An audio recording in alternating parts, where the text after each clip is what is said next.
Welcome, my name is Andrew Proctor. I am indeed the Executive Director of Literary Arts. Welcome to the 8th annual Verselandia. Yeah, it's fantastic. We're so excited you're here. For those of you unfamiliar with literary arts, we are a nonprofit literary center whose mission is to engage readers, support writers, and inspire the next generation with great literature. Among our programs is Portland Arts and Lectures, the largest literary lecture series in the country, which brings world-famous writers right here to this stage. Many of the young people in this room have joined us for those evenings as part of Students of the Schnitz. About 1,500 kids came last year to the concert hall and enjoyed those talks. We also run the Oregon Book Awards and Fellowships program, which awards and supports and promotes great Oregon writers and independent presses that are here, and I assume that many of these young poets will one day, very shortly, be winning Oregon Book Awards. So we look forward to seeing them on that stage as well. We also run the Portland Book Festival, and it's back on Saturday, November 9th. It's on this stage, on the stages of the park blocks of the Portland Art Museum. It is 100% free if you're 17 or younger, or if you have a high school ID. Last year, 1,500 students came to enjoy the day. It's full of author talks. There's a big book fair. There are student and youth workshops and readings, so I hope you'll all come and join. Almost 10,000 people come every year. It's an incredibly exciting moment for books, literature, and ideas in general. We, of course, also run a whole suite of youth programs. We reach 4,000 students each and every year. We work in 11 schools for our WITS program, reaching over 800 students in Portland, Parkrose, and Gresham. There are dozens of student readings throughout the year. There is the College Essay Project to help you with your college essay, and there is, of course, Verselandia.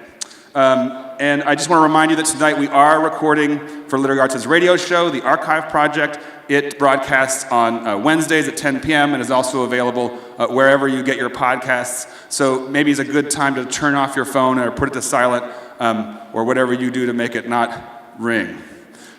So anyway, get involved with literary arts. There's lots and lots and lots of events all year round. Summer ticket, many are free, and we hope to see you there. Verselandia is a collaboration between a number of people and organizations, and it would not be possible without some. Literary arts and public high school librarians work together, as well as many teachers and parent volunteers. We are here tonight because of the initiative of these incredible organizers of the school slams. There's a whole list of those organizers in your program, and for every one of those people, there's like 2 more people who help them. We also are so lucky to have our Director of Youth Programs, Ramiza Koya, and the youth program staff, Olivia Jones-Hall, Joanna Rose, and Hunt Holman. Please join me in thanking all these amazing community members.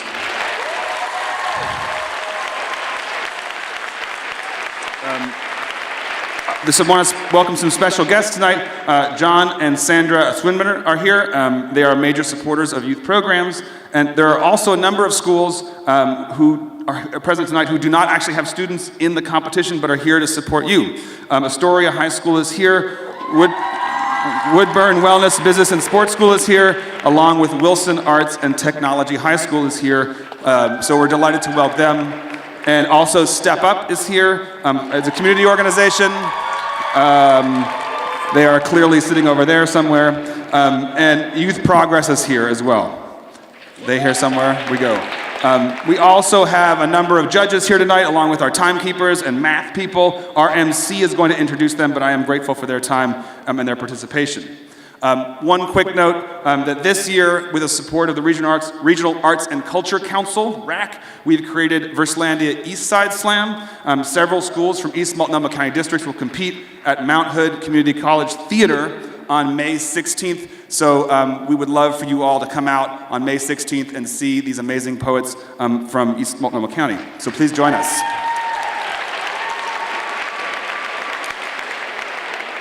None of this, of course, is possible without the support of many friends and sponsors. I want to thank Wyden Kennedy and Dan Wyden and Priscilla Bernard Wyden in particular, who have been supporters of this program for many years, since 2013. They helped us kind of build this. And I also want to thank Mary Normand and Janina Childs from Wyden Kennedy, who are incredible partners of the organization. Huge thanks also to Stoll Reeves and Literary Arts board member and board chair, Tom Wood. And thank you also to OPB, The Oregonian, AHA, our creative communications agency partner. And special thanks to Literary Arts board member Betsy Henning, as well as our friends at Portland 5. Portland 5 is the organization that runs all these venues. and they are very generous, especially with this event. So a huge thanks to Robin Williams, their executive director. If you could give them all a huge round of applause. And I want to thank all the individuals who support our youth by supporting literary arts. There are, of course, many ways to support our city's young people, and showing up tonight is super powerful. So thank you to all the adults who are here supporting their youth. The stories from these young people need to be told and need to be heard, and the act of listening lets these young people know that their voices matter. And our ability, that is literary arts, to create a moment like this, and think about this moment, almost 1,400 people in the Schnitzer Concert Hall for poetry. It's a pretty incredible moment. I am super jazzed about that. Our ability to create moments like this in this incredible hall filled with young people and community members depends on you. So with your help, each year we reach over 4,000 youth. Please consider supporting literary arts and the youth of our city with a gift. There's a donation envelope in your program. Thank you. Tonight, so here's what's happening tonight. 22 students will compete from 12 schools. Our prizes tonight for 4th and 5th place are $250 gift cards from Powell's Books. It's pretty cool. 2nd and 3rd place are iPad Airs. And 1st place will receive an iPad Pro with a keyboard. In addition, the top five spots will go to Wyden Kennedy on May 2nd to visit with the agency, to perform at the agency, and to learn about all the incredible creative things that they do there. There's a whole building full of amazing writers who do incredible work. Yes, it's a living. So it'll be fun to go see that. And also new this year, 2 poets from the top 10 finalists tonight will have the opportunity to go to the National Slam Poetry Festival, Brave New Voices. It's pretty cool. This team will be led by local poet and educator Jackie Dixon, and the trip will be funded by Literary Arts, with thanks again to Wyden Kennedy for supporting this really important initiative. Okay, our MC.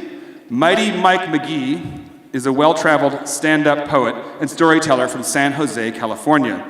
In the world of Poetry Slam, he is the first to win both the 2003 National Poetry Slam Individual Grand Championship and the 2006 Individual World Poetry Grand Championship.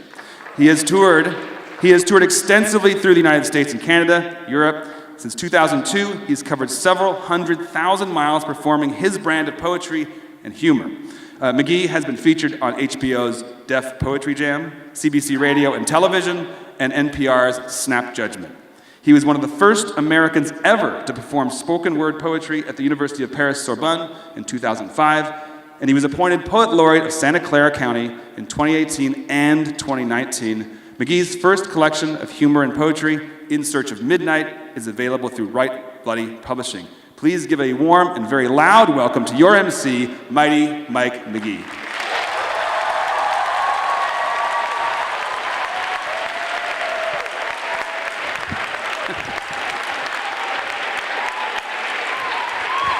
Well, hello!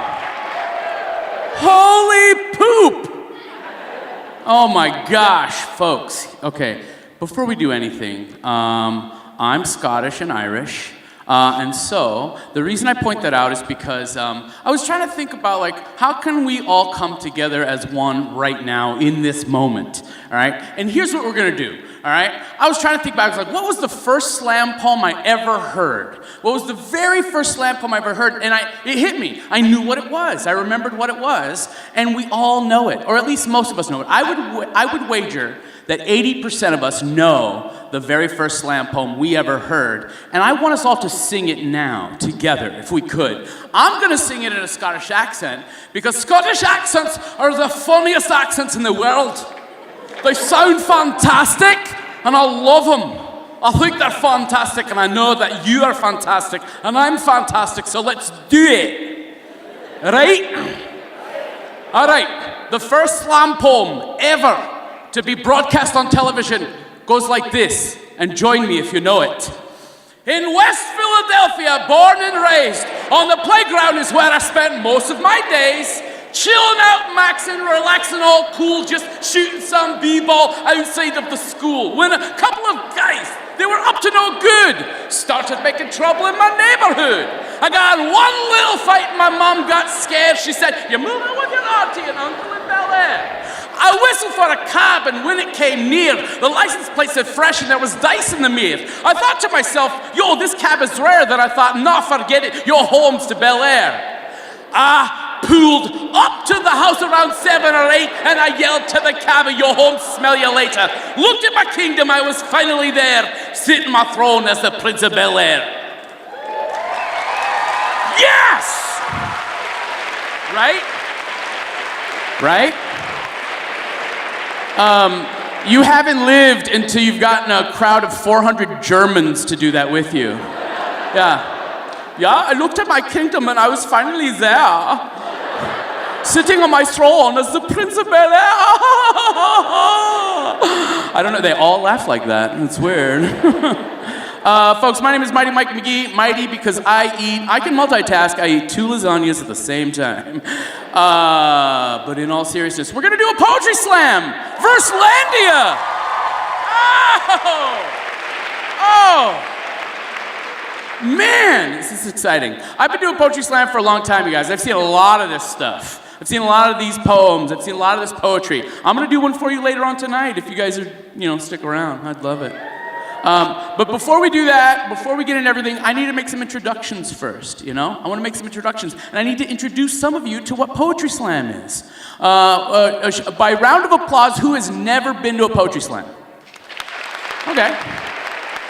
400 or 500 of you. Okay, cool. So what a poetry slam is, it's very simple. People of all ages, of all walks of life, of all sizes, shapes, they write poetry down on paper. Some of them memorize them, some of them don't, doesn't matter. They then go to an event that is called a poetry slam or even an open mic, and they sign up, and they hope that they can get up and they can read their poems. And then maybe there is a panel of judges. Like tonight, we have a panel of judges here. Sometimes they're selected at random, sometimes they're selected ahead of time. And those judges have scorecards, and they write down scores after every poet comes up and reads their poem. And it's pretty much that simple. Again, you're gonna see some people with paper in their hand, you're gonna see some people with no paper in their hands, no phones in their hands, and they're just going to perform a poem for you, memorized off the top of their head. And our job as an audience is to enjoy it, is to learn from it, to experience it, to feel it, We can make noise. I like to think of it as a conversation. Let's have a conversation with the poets when they come up here. They're gonna say things to you, you get to respond back at them. It might not necessarily be words, it can be words. Don't be afraid to emote. Don't be afraid to say how you feel in the moment. Sometimes people go like, ooh, Sometimes people go, what? I didn't understand that.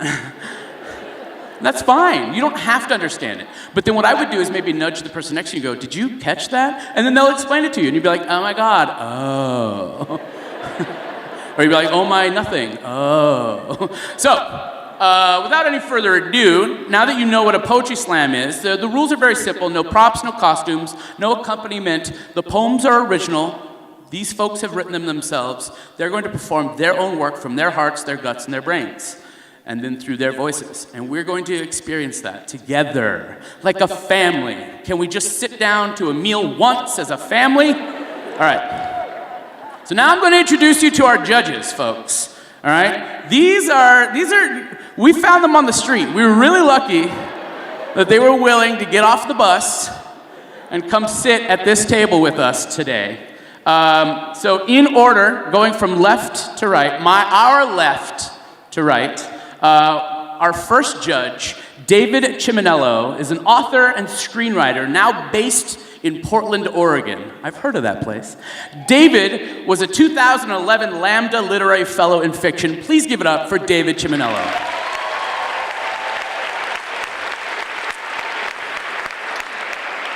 And to our right of David, Brianna Grisby is a local slam poet and the Portland 2018 Grand Slam champion. Yeah.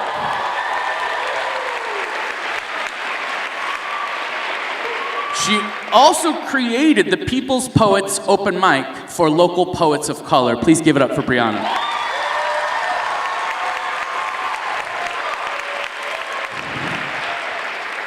to the right of Brianna, we have Omar El Akkad, is an author and journalist based in Portland. His debut novel, American War, is an international bestseller and has been translated into more than a dozen languages. Please give it up for Omar.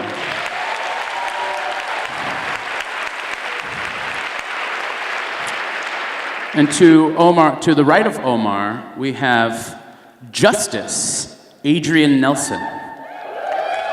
Yeah. Judge Nelson is the first African-American justice on the Oregon Supreme Court.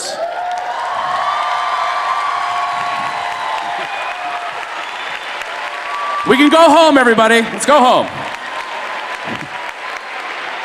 She's the leader in many bar associations and organizations, as well as a board member for Girl Scouts, Beyond Bars, and Self-Enhancement, Inc. Please give it up for Judge Nelson. And our fifth and final judge, to the right, is Miles K. Davis, the president of Linfield College. Yeah.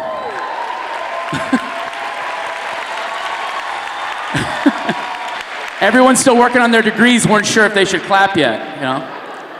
Among other accomplishments, he has a PhD from George Washington University, is a member of the Society of Leadership Fellows at St. George's House, and is the first college president to come out of the PhD project. Please give it up for Mr.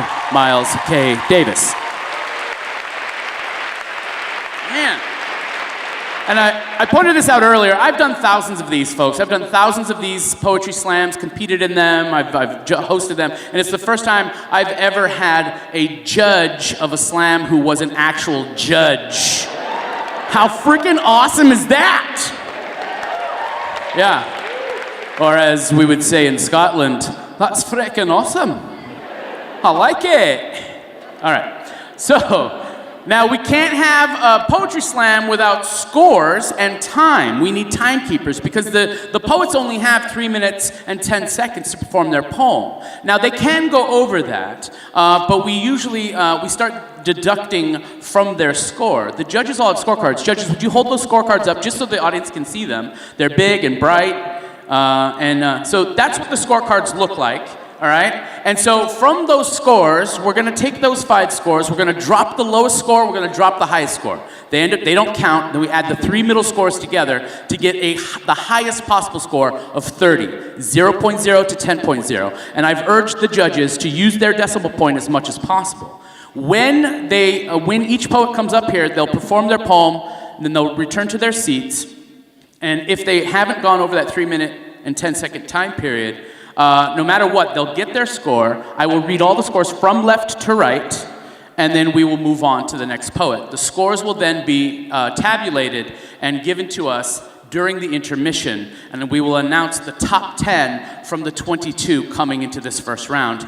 The top 10 will advance to the second round. Their scores from the first round will be clean slated from that point on, and the top scores in the second round will go on as the champions. All right? So, we need timekeepers and we need scorekeepers. So I'm going to introduce you to them right now. Our timekeepers tonight are Ramon Pagan. He's a board member of Literary Arts and a circuit court judge in Washington County. Please give a big round of applause to Ramon.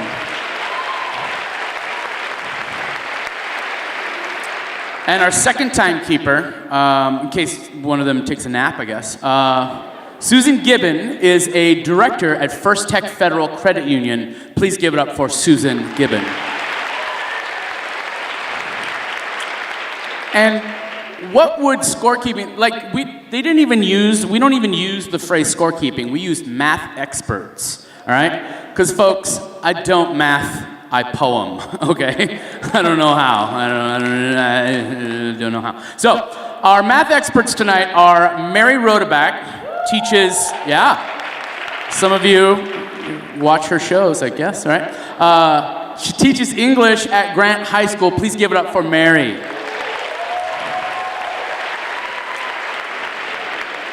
And Virginia Warfield is an English teacher at Grant High School as well. Please give it up for Virginia Warfield. And, of course, no poetry slam is right without a fantastic DJ. Please give it up for Santi Hawley over here, folks. I feel like we're ready for a poetry slam. Do you guys feel like we're ready for a poetry slam?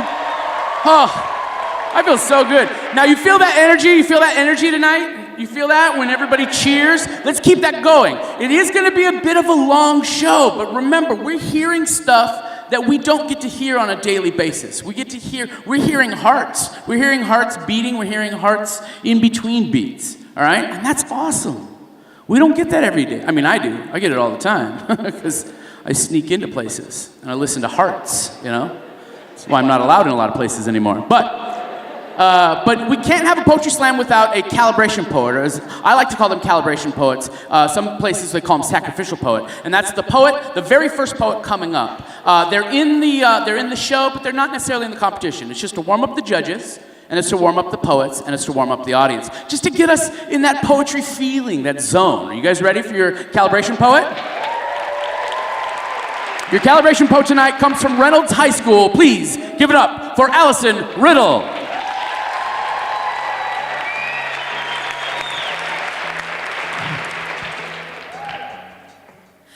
Before I begin, I would just like to say, please, don't cry, no crying whatsoever, because I don't do well with tears. The very moment a shuddering sob reaches my ears, alarm bells start ringing and red lights start flashing.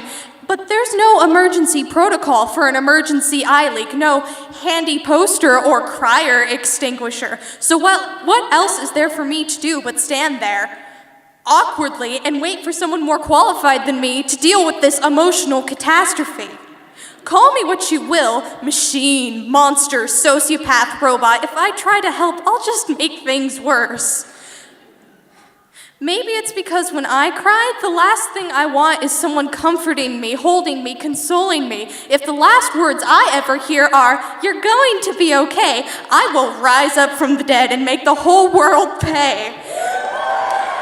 Because when I cry, it is for one reason only. I am overwhelmed. Overwhelmed by joy, anger, sadness, fear, frustration, futility, but always because I am overwhelmed. So the last thing you should do is come up and drown me in comforting words and smother me in sympathetic hugs, because I am already feeling too much. I don't need to feel your arms around me. The noise inside my head is loud enough. I don't need your voice to add to it. You don't need to ask me what's wrong, because I'm already asking what's wrong with me. Why am I crying? Why am I like this? Why can't I say anything? Why can't they understand me?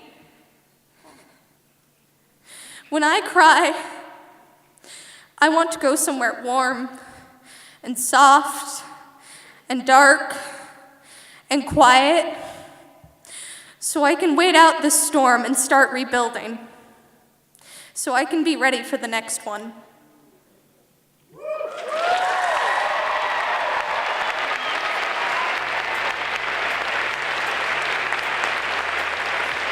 Allison Riddle from Reynolds High School. Your calibration poet. Big round of applause. All right, judges. So on the count of 3, I'm going to ask you to hold your scores up simultaneously, and I will read them from left to right. All right, you ready? 1, 2, 3. We have an 8.2, a 7.9, a 7.8, an 8.0, and an 8.9. Judges? That was very quick. That was lovely. I like that. So that was their calibration. So that means that now they know where their baseline is for scoring for the rest of the night. Okay. I have also instructed them to smile all the time, unendingly, unceasingly. They can never, ever, ever, ever stop smiling, no matter how much they enjoy a poem. All right. So I've also instructed the poets that I will announce who is on deck, meaning who's coming up next, and then who's coming up immediately following that announcement. All right, so when I say you're on deck, that just means that you are coming up after the next immediate poet. All right, now I will only read off the scores. The timekeepers, the scorekeepers, they are doing their jobs. I just have to announce poets. Are you ready? Ready for a slam? Now, Remember, audience, you can make as much noise as you want during a poem. You can cheer, you can hoot and holler, okay? And here's another thing. I'm going to make this recommendation. Sometimes a poet gets a little flustered. Sometimes a line just escapes them for a second. And a lot of times what people will do, sometimes they'll snap to support them. Another thing I like to recommend is rub your hands together. Do this. If everybody try that. Just rub your hands together and listen to that sound. Ooh. Ooh. I'm going to take a nap real quick, okay? Because that's dope. So remember, there's things you can do to support the poet on stage, but namely, cheer for them. Because most of them are going to go home tonight as that being their primary source of income for the evening, okay? So please. So on deck is Aiden Henriksen, but coming up first, please put your hands together for H. Peter Fink. All the way up to the stage. We cheer all the way up.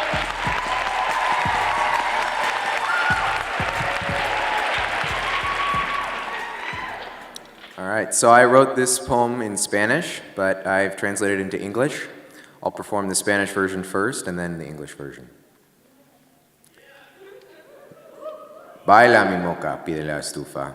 Escúchame silbar, quemar. Mírame, estufa, respuesta la moca pot. La moca baila con el ritmo. Los globos negros, como gritos sofocados, volviendo, le fuerzan la cabeza a sosudir y cantar como el clave. El agua hierve, traquetando las maracas. Las piernas se muevan con prisa encima de la tapa. Las caderas tuerzan, la forma vuelca, y la danza ha acabado. Hasta mañana. Dance, my mocha, begs the stove. Listen to me hiss and burn. Watch me, stove, responds the mocha pot. The mocha dances with the rhythm. Black balloons, like suffocated yells returning, force its head to shake and sing like the clave. The water boils, shaking the maracas. The legs move with speed atop the stage. The hips twist, the form tips, and the dance has ended until tomorrow. Thank you.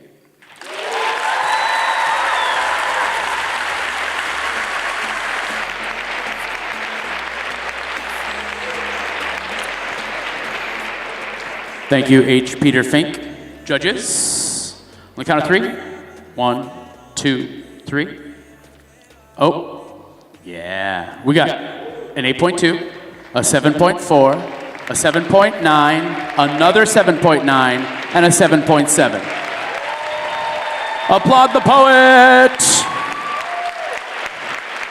Now, audience, you may hear scores that you like. You may hear scores you don't like. Now, judges, whatever you do, don't be swayed by what the audience says to you, okay? Audience, sway the crap out of these judges, all right? Just do it. Just go for it, all right? They can get the last bus home. All right. So, on deck is Ailish Cook, but please welcome to the stage, Aiden Henriksen.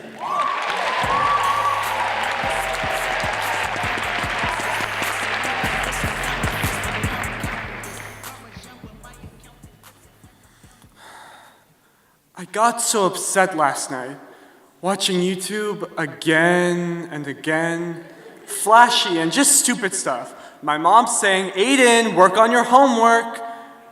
Why am I wasting my life like this? Why am I wasting my life like this? Why am I wasting my precious, precious time like this? My life feels like a surrealist painting. It feels like the luncheon at Fur, a nice, beautiful china teacup covered in rough animal fur.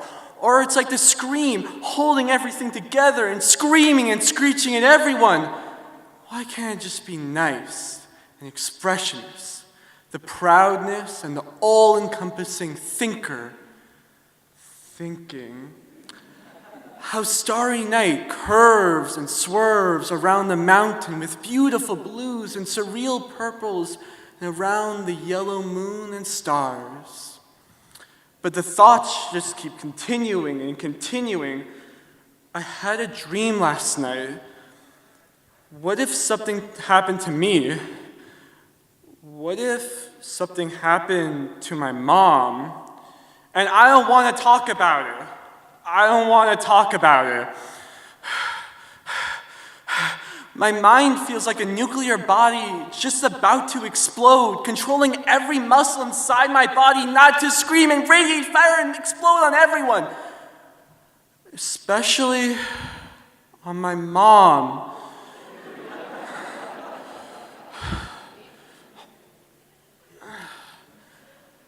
And I was out for a run in the fall. How it graces, how the sun hits the hill, how the sun goes all the way inside my body. How it graces, how the cherry blossom tree sheds its leaves and goes across a harmonious wind and settles all in. How beautiful. And as the songbirds turn into stars, my mind settles into my body again, and I'm the most content I've ever been. And I give my mom a hug.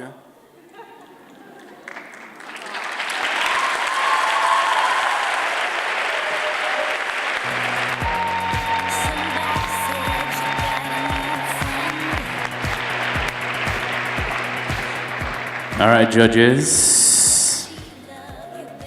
I want to do crazy poses so that if somebody takes a picture, they'll be like, oh, dang, that dude brought pyrotechnics. Look at him. He's on fire. All right. David, Brianna, Omar, Adrian, and Miles. 1, 2, 3. Hold them up. We've got an 8.0, a 7.9, a 7.8, an 8.0, and a 7.6. Always give it up for the poet. Always give it up for the poet. All right. On deck is Jason Aniovich, but please welcome Ailish Cook. Ailish Cook to the microphone. All the way up.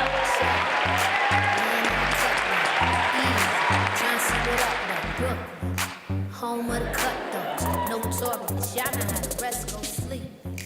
190, too smart. It's 4 a.m. and I still miss you. Blue nail polish and big gaudy buttons, your sister's laughter and sharing sweaters, that soft crooked smile reserved just for me. When you are around, my brain is nothing more than charcoal, my eyes fizzle out, and I am smoke you walk right through. My lips taste like mint Oreos and watermelon gum, but it's different now without the U mixed in. The gum keeps getting stuck in my throat, and the mint is as sharp as your tongue, and I wish I had more of you to hold on to than this food I spent too much on. That turns to ash in my mouth. Look, I know I fall in love fast and careless and messy and far too often, but I didn't like kissing until I kissed you. I thought I was evil until I met you. I thought God was a man until I saw you. Tears were meant to be hidden and hearts were meant to be caged, and then you came and your gold-dipped hands turned me to stardust. Now all dreams are nightmares, but I don't want to wake up. Your rough lips and soft hair sitting across from me on our first date, drinking bubble tea, the tapioca pearls get stuck to my teeth. You laugh too hard and too loud. A world where you like me again. How am I supposed to explain to my parents why I sleep curled around mint Oreos and watermelon gum? I don't want to have to find a new favorite person. I don't want to have to find a new place to eat lunch. I don't want to have to pretend like I stopped loving you. You are a part of me I thought I needed, but here I am, without you, patched together with mint Oreos and watermelon gum. I'm not done.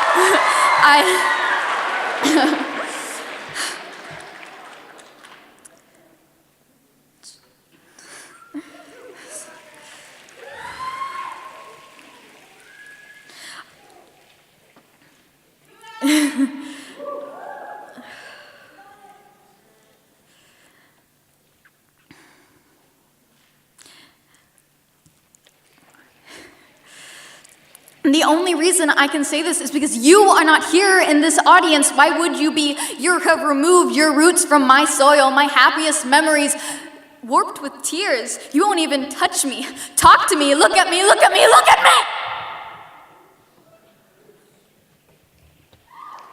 Hey, Pop-Tart. Hey, love. The water's to my collarbones now. Thank you for teaching me how to swim. The ocean now another place where I can almost feel your warmth. But I am so heavy, weighed down by the mint Oreos and watermelon gum in my pockets. I noticed you stopped wearing the green shirt I love. God, why couldn't you have just loved me back? Why couldn't you have been better at faking it? I know you have to leave, but please, when you go, make sure to leave the door open behind you. Look back just once, and I'll throw away the mint Oreos and watermelon gum.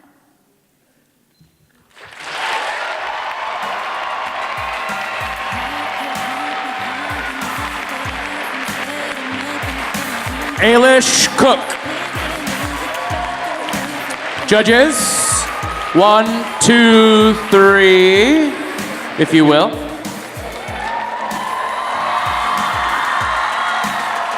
We've got an 8.5, an 8.2, a 9.0, an 8.3, and an 8.9. Give it up for the poet. I know you were all wondering this, so I'm just going to go ahead and say it, folks. I was at a school the other day, and I heard a poet say this line in a poem: Pop-Tarts belong in the ravioli category. I don't care what you think. And that's true. It's true. Folks, on deck we have Talia Littlejohn, but please welcome up Jason Aniovich.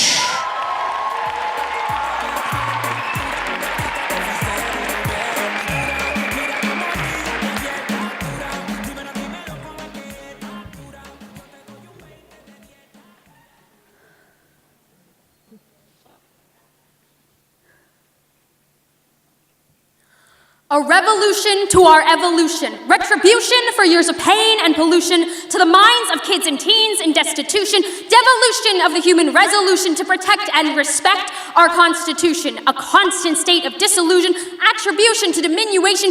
Don't you think we deserve a few more rights by our generation? We can't be purified, rectified, you glorify your homicide. The genocide of the other side, their ratified, classified suicides, verified. Why? Well, if you wanted to know, maybe you should have tried. When did we decide to lie about the inside pressure running up that great divide, suffocating us on our own pride? Was it routine that we abide just to be denied that caring confide? Allied with misguide and cyanide, the downside implied we're kicked to the curbside until we're finally untied, untried, finally free worldwide.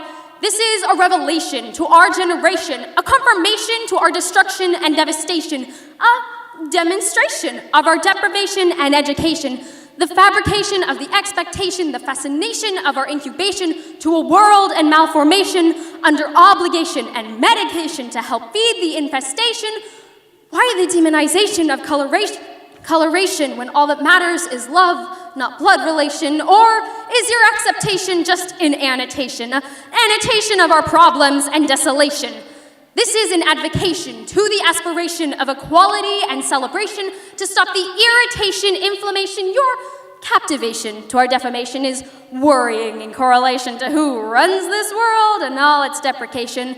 So stop with your imitation invitation, your observation of litigation, because we don't have to conform to your limitation, your moderation of implication, because you don't trust our permutation, our reification, that there is no salvation, only strangulation to the insubordination of a violation generation hell-bent on ratification. Well, you can't have that kind of variation, now can you?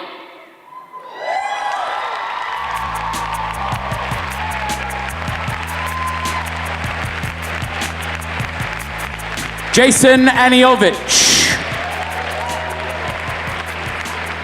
Judges, 1, 2, 3.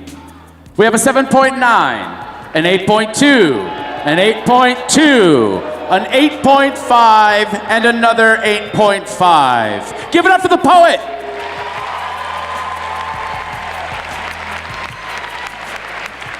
On deck is Jordan Dimoff. But please welcome Talia Littlejohn.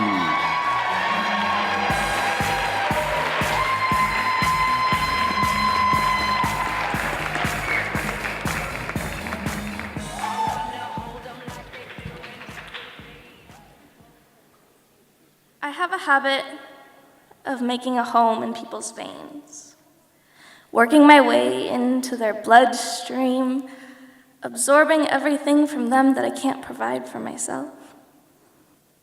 Left alone for too long and my blood would run cold. Bones become frail. I was an empty mold, searching for anyone or anything that could soothe the storm under my skin. I would become a shadow. I'd attach and follow until I could mimic their every move. I'd copy their lungs as they breathe in and out. To the point where neither of us can live without each other. I'll hold your breath for you so you can't leave. Until they are no longer what I crave and the starvation starts again, I'm burning all the pages to remind myself to never become an open book again. He was tracing my spine as if my skin was the first language his tongue ever learned. My body was a temple that he dismantled pillar by pillar to play God in the only way he knew how. My inner thigh is branded with the mark of your mouth. He drove the stake in my chest and smiled. I give away each breath, head down, eyes down. There's no beauty in resurrection, it's all in the burning. He made me his kindle. He made the corners of my mouth his new home. Made the bruises on my neck warning signs. Stay away. The picket fence can be found in the lace that you tore away. My stomach is filled with lead. My veins flow acid in place of blood. I beg you, carve me open and take out everything that hurts. A hollow body. Until you. Wanting nothing but to curl myself around your body, but not in the same way. Not out of lust, not out of starvation, but of admiration.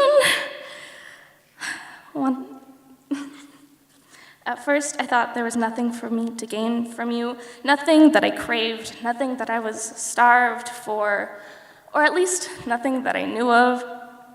I didn't make a home in your veins. I didn't hold your breath for you, and you didn't hold mine. You soothe my goosebump skin. You remind me to breathe on my own accord, and I'm learning what life feels like without starvation. My veins pump my own blood, and my lungs take my own breaths. You didn't teach me how to be you. You taught me how to be me, just by being you. And I am satisfied.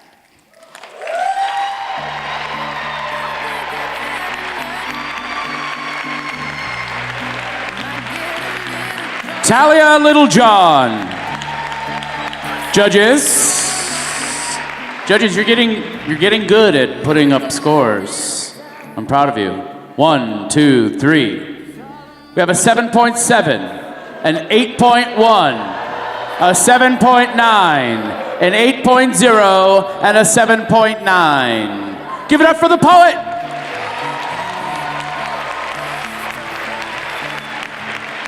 On deck is Kaylin Street, but please welcome Jordan Dimoff.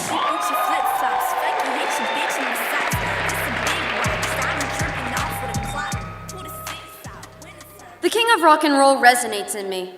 For the first 3 seconds of every song, I'm already excited for the next glorious minutes, for the grooves and words didn't matter and were not understood, cause the only thing that makes a good song when you're 7 is if your dress twirls and whirls to the beat of the drums while you're dancing to Jailhouse Rock. The king of rock and roll resonates in me. From the odd sandwich combos I'd love to eat, those breakup nights that were now happy blues only words could express, cause wise men say only fools rush in, but I can't stop falling in love with you. When your name is spoken, the colors of gold and white flow through the mind of this hard-headed woman, 'cause ever since the world began, when there was a thorn in my side, placing the golden disc into the old blackberry made there be less dread, less tears were shed at the fact I didn't get to say goodbye. The King of Rock and Roll resonates in me. And it may be because it was the first song I ever listened to, or maybe because it was the first disc I learned to put in a player, or maybe because she told me they were neighbors, making my eyes open wide, or maybe because I closed them even tighter at the fact that she's gone.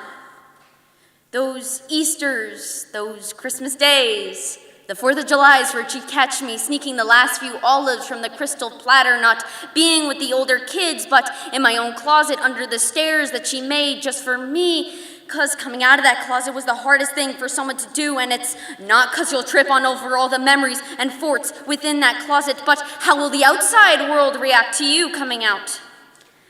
She knew, or I'd like to think she knew, the only girl not like the other ladies, with your smile so tender she spent a lifetime of adventure, and now here she was having all her heart stop when we heard hers were skipping beats. We were all lonesome that night. It was always you from the start. With my wooden heart, I couldn't say goodbye, but she said the most heartwarming, tear-jerking words, and it may be because I was losing her, but she knew my pronouns better than I did. What did he say? I said nothing. I surrendered. The stars aligned, told my story on my heartbreak hotel that I seemingly checked into and couldn't leave because something resonated in me. The king of rock and roll, rocky roads, the ice cream you see in Baskin-Robbins and just pass by. But all I can do is cry, 'cause I didn't get to say goodbye. The king of rock and roll resonates in me. Correction, Rosemary Jane Dimoff resonates in me.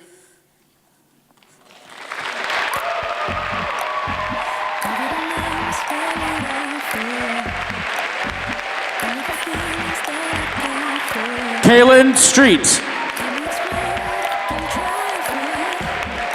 No, sorry. Sorry, that was Jordan Dimoff. My apologies. Judges, on the count of 3. 1, 2, 3. We have an 8.5, another 8.5, an 8.6, another 8.5, and an 8.0. Please applaud the poet.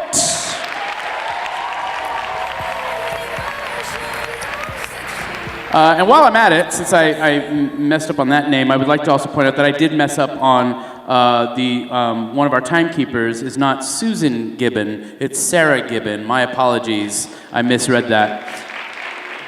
Thank you, Sarah.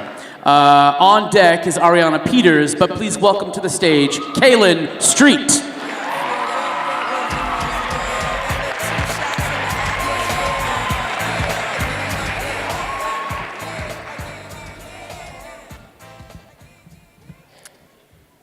It's nice of them to put the staircase there. They didn't used to have that. Can I just say that I think I've heard enough of shitty excuses and half-assed apologies and other depressing stuff, of too many tragedies and not enough candles, of supremacist bullshit and textbook sex scandals. I'm telling you, I am losing my mind and I am losing my hair because your thoughts and prayers are literally getting us nowhere. So before I go completely insane, I think it's time that I propose a toast. To you, Mr. President, this is your roast. Let me tell you, citizens, we have a host of problems, and it all started with your dad forgetting to use condoms. Since then, you've acted like a baby needing to be coddled for the misfortune of coming out of your mama looking like a sad walking abortion. How do I say this in the nicest way possible? You're a narcissistic asshole, and they should have left you in the hospital. With all the other spoiled brats like Brett Kavanaugh and Kanye West, and every single singled-out parent who paid to fix their kids' standardized test. As if the system wasn't stacked enough against students already, why do you insecure rich people always gotta be so petty? When people of color get into Harvard and women get into STEM, you pricks don't own opportunity, yet you steal it from us over and over again. Mr. President, You're not my president, at least not in the present sense, because you only care about your own opinion. We don't want your 2 cents, we want common sense. And on behalf of the gays, I'd just like to say that the 21st century doesn't have time for pennies or for you, Mike Pence. So why don't you just go and grow a pair of tits and grow up and out of the past tense? Mr. President, you're terrified of Mexico, but nada siempre como parece. Nothing is always as it seems, yet you're tearing this country at its seams, making nightmares out of people's dreams. You say Latinx people are trying to steal American jobs, women can be bitches, but you only ever treat us like dogs. You've got a dogma that protects Nazis over minorities and assault rifles over students. Don't even get me started on how you can't even speak correctly. You've got no fluence in your influence. Mr. President, I hate to break it to you, but the ice you're standing on is breaking on account of that redacted report released, along with all the shitty excuses you've been making. On account of all the apathetic bullshit that you seem to have always been saying. I'm just saying, we want to be heard, but your microscopic hands are too busy paying off the women who will have sex with you and preying on the women who won't. I'm praying that you don't put more carbon copies of yourself in power because us ladies know that you don't give a damn because you don't understand what it's like to be a girl and learn that any man can get the fuck away with domestic violence, abuse, and rape as long as it isn't filmed before a grand jury on an indestructible videotape. So can I just say that love and diversity is always going to triumph through the adversity put in place by the fear that you have of every other race coming home early from work one night, finding you jerking off your racist as shit base. Can I just say that you have become synonymous with that 2-syllable word liar? Can I just say that your lack of maturity has left something to be seriously desired? You're gonna have to call an ambulance for this roast, because Mr. President, you're fired.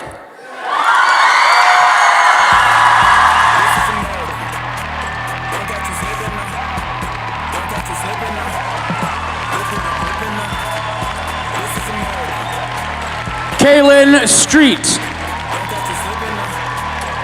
Judges, on the count of 3, 1, 2, 3. We have a 10, a 9.1, an 8.9, a 9.2, and a 9.5.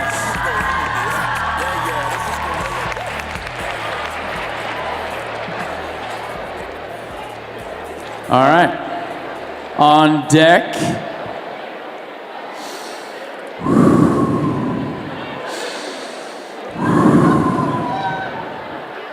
On deck is Aaron Challenor. But please give a warm round of applause for Ariana Peters.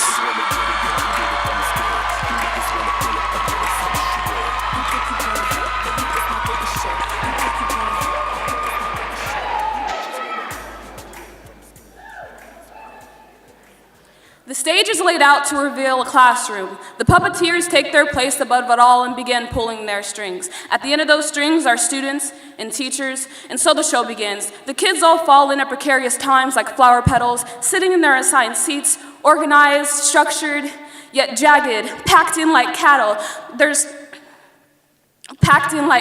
Some scolding hot from the bustling heat bouncing off the many bodies in the room, and others are freezing as the conniving breeze from the puppeteers' whispers crawls up their backs into their ears, encapsulating their thoughts with a well-taught lesson. To pay attention, they're shivering and wiping of sweat. But they continue to wait. But they sit here and wait for their teacher, eager to make the minutes go by and wonder, what are we learning today? What systematic demands and expectations will be shouted into their ear, only to be bounced around like a basketball by their insecurities, a game that never seems to end, but they continue to wait.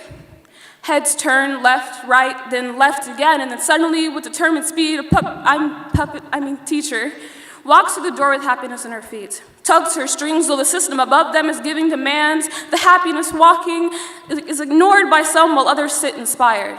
And so the class begins.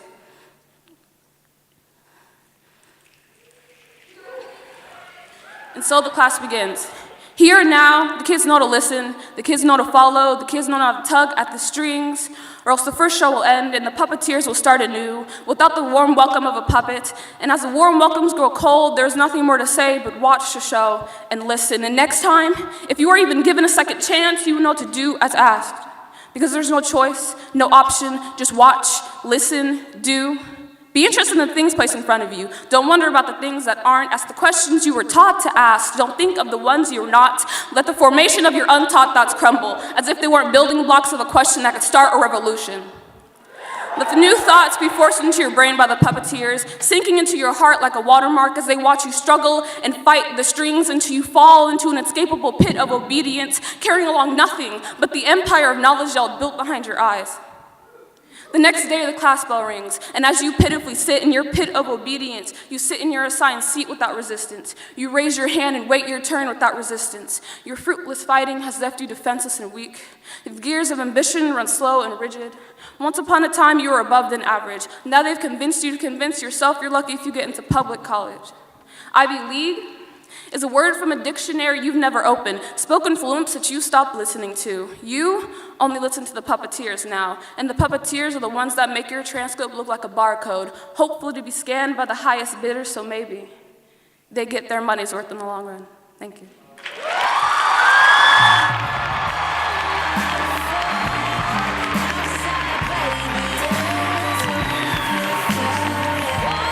Ariana Peters. Judges, on the count of 3. 1, 2, 3. We have an 8.9, an 8.6, an 8.7, an 8.8, and a 7.8. Please applaud for the poet.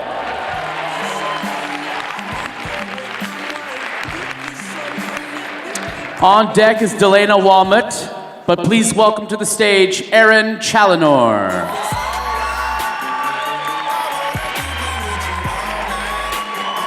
All the way to the mic, folks. All the way to the mic.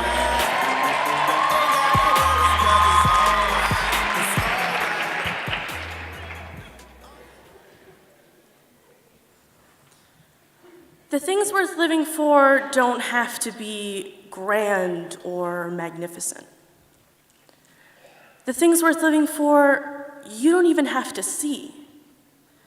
The things worth living for are feelings and sounds which you collect in leaps and bounds, store them in your head, think about them before you've bled all your feelings onto the bathroom floor. And sharpened your X-Acto knife for more, I beg of you, before the feelings stain your sheets, think of all the memories you keep, all the times you've cried. What would happen if you died? Your parents would stain your baby photos with tears. They would sink down into holes because true are their worst fears. Your friends would fall victim to a similar trend, wondering how they could have helped you mend your broken means and forgotten dreams to survive this ugly world. It would seem was the reason for your fall, when really it was just it all. I understand that a combination of things made you feel this way, but I'm here to tell you that there is more to this bay. Of anger and sadness, there's beauty in all this madness. The things worth living for outweigh the things that cut you deep, all the fears you keep, all the dreams you reap, the people who make your heart beat, the songs that sweep you off your feet, lyrics and melodies that drill into your soul, the books whose morals take a toll in transforming who you are inside. It is what's inside that keeps you going, the things you remember to keep you rowing your dragon boat across the sea. You need fuel to stimulate. Look at all this beauty you can manipulate, the petals you can pick, the songs to make you tick, the beats that you can kick, the colors that bring out the happiness in the pictures of your friends, the nuts and bolts of childhood that you've stored to make amends, the darkness you've called through just to see sunlight through a lens, the love letters you've been forgetting to send, the bars on your heart you've been waiting to bend, the dents and scratches you've been praying will mend, the dog-eared pages of dreams not yet come true, those bookmarked diet plans not yet followed through, those potions of stories not yet scrawled new, the person you've been waiting to say I love you to. The rains that you've sat through just to realize that that person isn't the right one for you. You can't demist your demons, but love is one size fits all. Your dreams ripped at seams, but you'll make more.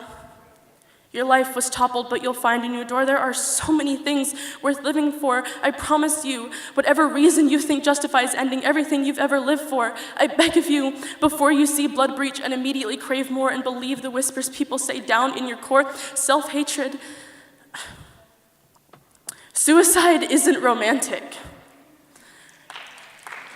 You guys are my best friends. And if I can't find you a reason to live, then that makes me a killer. So slam those feelings behind a closed door. And please, think of the things worth living for.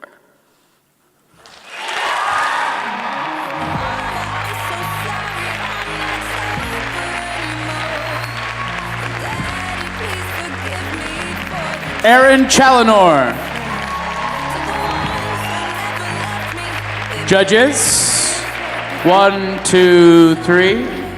Got an 8.9, another 8.9, another 8.9, an 8.8, and an 8.6. Please applaud the poet.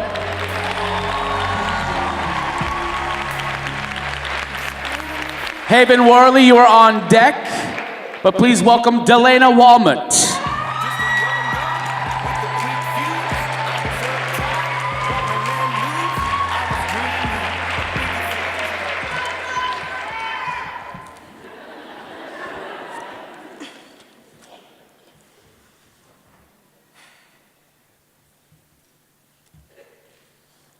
Letter to you.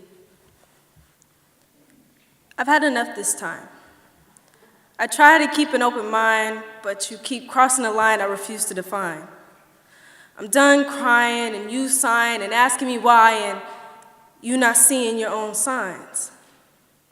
You couldn't see the problem even if I shined my light bright and gave you eyes that are mine. Sometimes I think I'm just being crazy, but then I remember to realize that I'm not the only one trying. Only difference is two people fighting for you and your fine wine.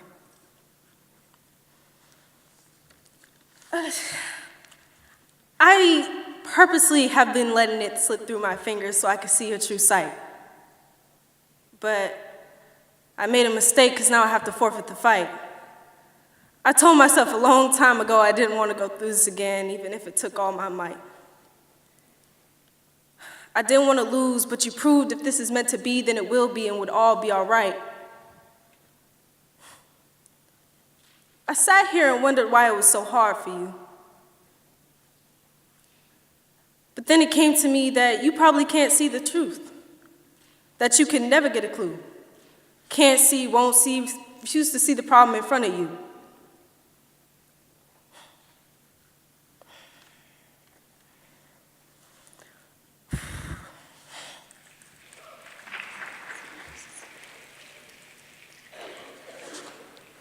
Why won't you just tell me the truth? Instead of my skin, it's my mind that's turned black and blue. I've seen you guys around each other, it just gives me proof. I mean, yeah, it hurts. It hurts. And I'm stuck to you just like glue. I don't know what to do. I love you. But love isn't something I should have to prove. To be continued.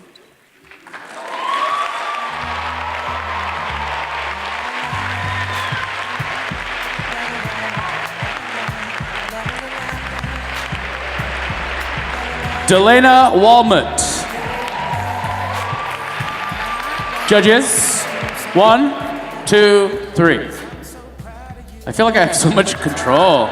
7.7, 7.9, 8.2, 8.1, and a 9.0. Give it up for the poet. On deck is Elisa Mickelson, but please welcome up Haven Worley.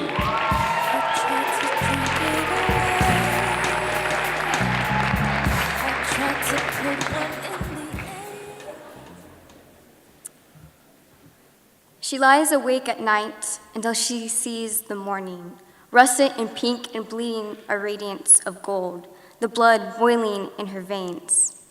Skin-trapped bones kept backwards, her thoughts are swimming versions of death. We see her smile with her mouth. The words she uses are simple words, ordinary words, words that everyone uses, good and great and fine, every angle of her body defined, in perfect health and perfect shape, for a girl well fed, a girl with a simple, curious mind. And yet, as she tells us she's well, to her question of, how are you, a little part of her screams. She tries to believe it. She gets up every morning, arrives at school on time. Her friends don't seem to mind when her thoughts slip away. They are so unaware of the knife in her stomach, the bitter lies she bites behind her tongue, holding her breath under the amber sky that she sees in her dreams. The paranoia of living another day, her life on repeat, never seamlessly ending, never seemed just knowing how to stitch her back up. The long sleeves cover the gashes in last-minute attempts, skin soaked in hot sweat. In her mind are the callings of insanity. She tells herself she's absolutely okay. She tells herself the world is still breathing, she's still breathing, and it gets worse before it gets better, right? But her mind wanders. Will she ever be happy? Will she ever be truly free of this constant weight, the nausea, the headaches, the insistent spirals of pins stuck to her skin, her limbs like distant moons too close to transparency? She's lost her will to be anything. And it's in that final moment when her skull has become fractured to society's belief that teens are only moody because of hormones, because of stress and dating. She knows it's not true, but what does it really mean to be suicidal, to have depression on the other side of her thin, thin smile pressing in? Held back by her consistent, yes, I'm happy. The ignorance of people when she asks for help, mistaking her plea for simple assistance. Just for 1 minute, please. Listen to her retreating feet down the hall, her silent, unspeaking voice, the loudest sound. The beat of her heart, a rhythm drum, pounding blood into her skull. Skin and tissues is all she is. Blood and bones is all she is. Breathing and thinking, all she is a girl created to share her version of sunrise gold. She has a name. She calls herself Sky.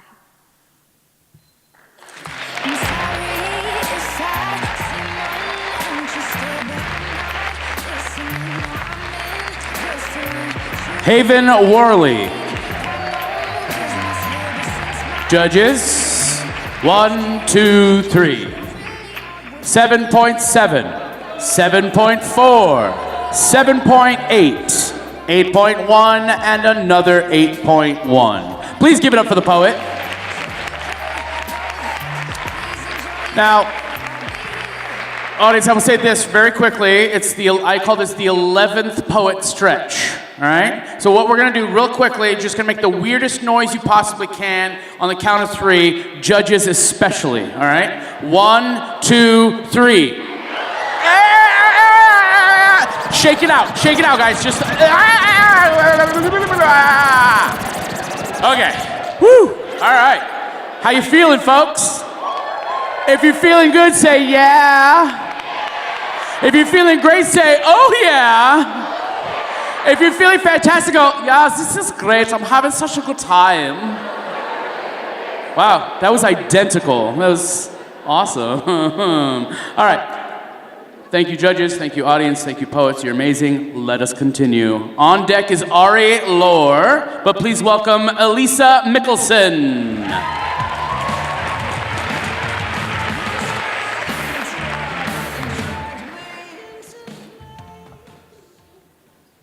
He said, I bet you would love kissing. He said, I bet you would love the way my hands coil around your body, as if I were somehow a doll waiting to be played with. He said, I bet you would love the way your heart stopped the sense of my breath on your neck, as if in that moment it would stop for anything other than fear. I bet you would love. I bet you would love. I bet you would love. I don't love it. I don't want it. Take it back. Stick your hands back in your pockets and walk back down the street you came from. Or maybe I should just turn around. Turn around and walk back down any other street, one without you on it. Or maybe I should run, or sprint, or go as fast and as far as my body can go until I collapse, because here isn't safe. Here is a red zone, danger zone, big flashing sign saying warning zone. Here I am not a person, I am a toy at the mercy of the holder. Something to throw out once they get bored. Here I am not a woman, I am nothing but a lamb, a meal for the unfed wolves. Here it is only a matter of time until I am a victim. Here, every 1 in 3 women will be a victim. Your mother, your sister, your best friend, your girlfriend, the girl at the back of the class you never talked to, 1 in 3. Here, as a woman, it is more likely for me to be assaulted than it is for me to be in a car crash, or to go to college, or to actually be healthy for an entire year. This needs to stop. Stop searching for these hidden meanings in our words. They're not there. You're shaping it to be what you want to hear, not what I said. Stop blaming our clothing for your inability to keep it in your pants. Stop saying we wanted this. I don't think you ever asked. Stop pushing for an answer you are never going to get. I am saying no now. The same no I said before. Is my no enough now? I'm here now, screaming it with the echo of a million women's voices. Can no finally mean no now? You told me, I bet you would love kissing. That should have stopped at no.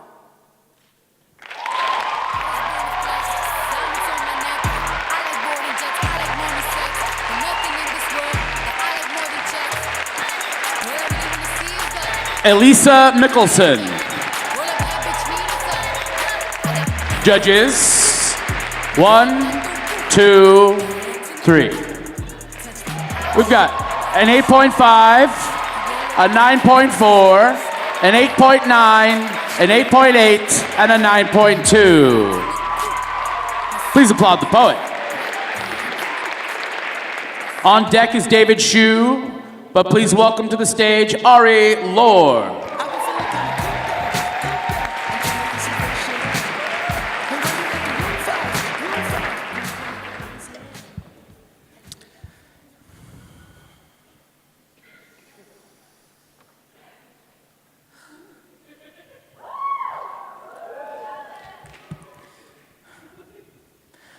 Last year, I woke to the news that a gay man in my community had been murdered.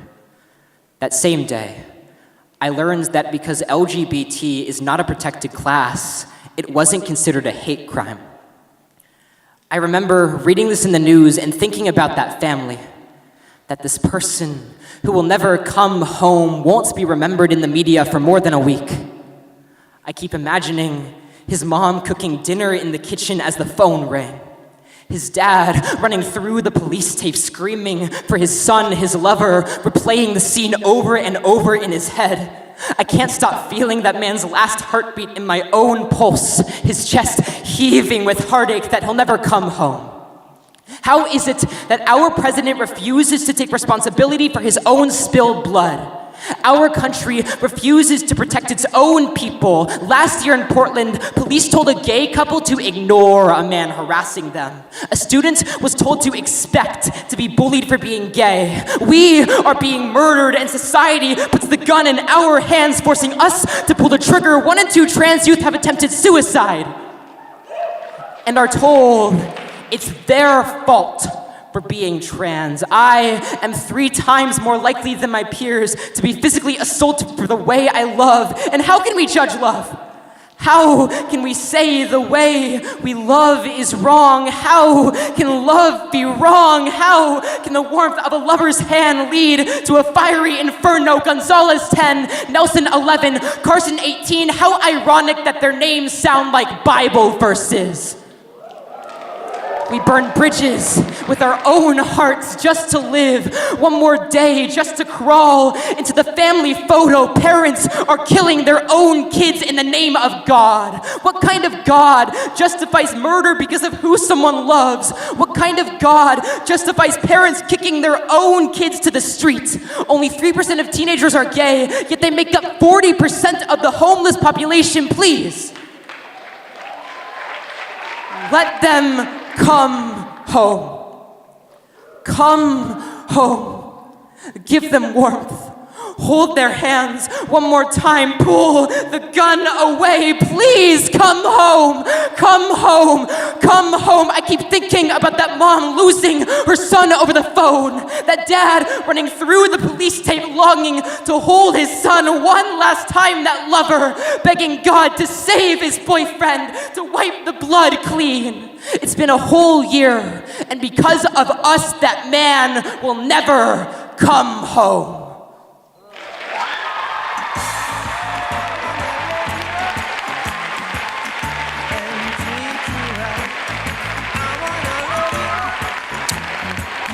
Ari Lore. Judges, hold up your scores, please. 1, 2, 3. 9.5, 9.8, 9.0, 9.5, and an 8.8. Please applaud the poet.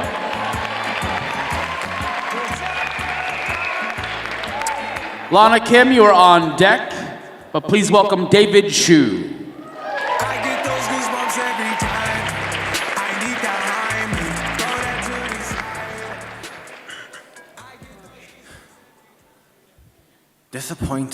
Disappoint. That's all you say about me. That I'm a child who's bad and unruly. And what you do is meant to help me, truly. When I just want to say, for everything you've done, who the hell cares about your standards when you say it's for your son? You ask of me too many things.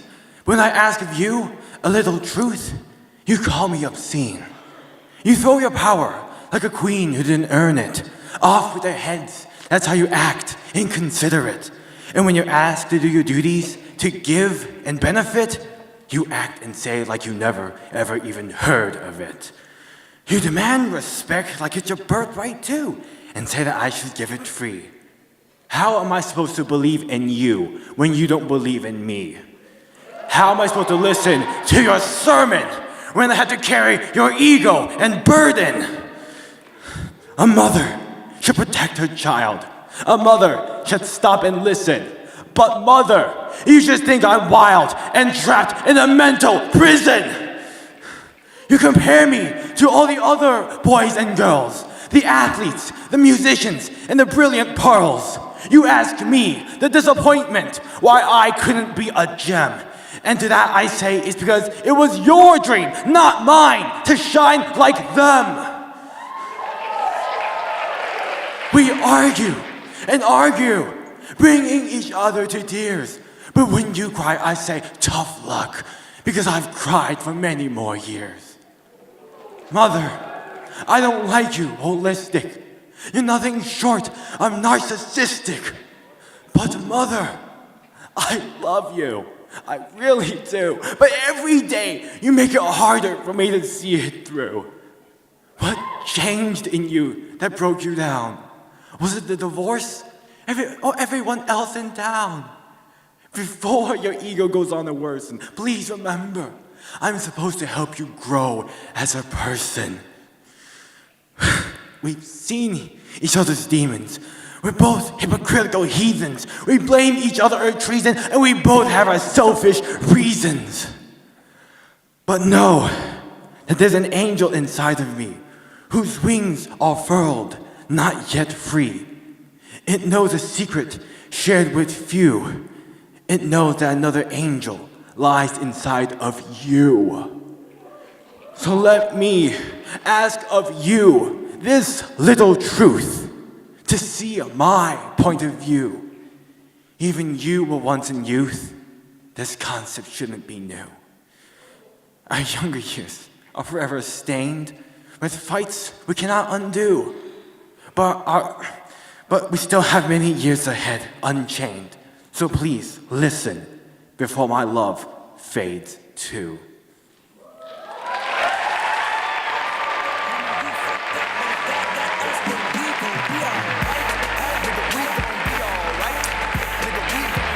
David Shu. Judges, 1, 2, 3. Hold them up. We have an 8.7, an 8.1, an 8.2, an 8.5, and a 9.1. Please applaud the poet. Audience, you're doing great. You are doing fantastic. You're doing your job. We'll have paychecks for you on your way out later this evening for all the great work you're doing. On deck, we have Nicole Davis, but please welcome to the stage, Alana Kim.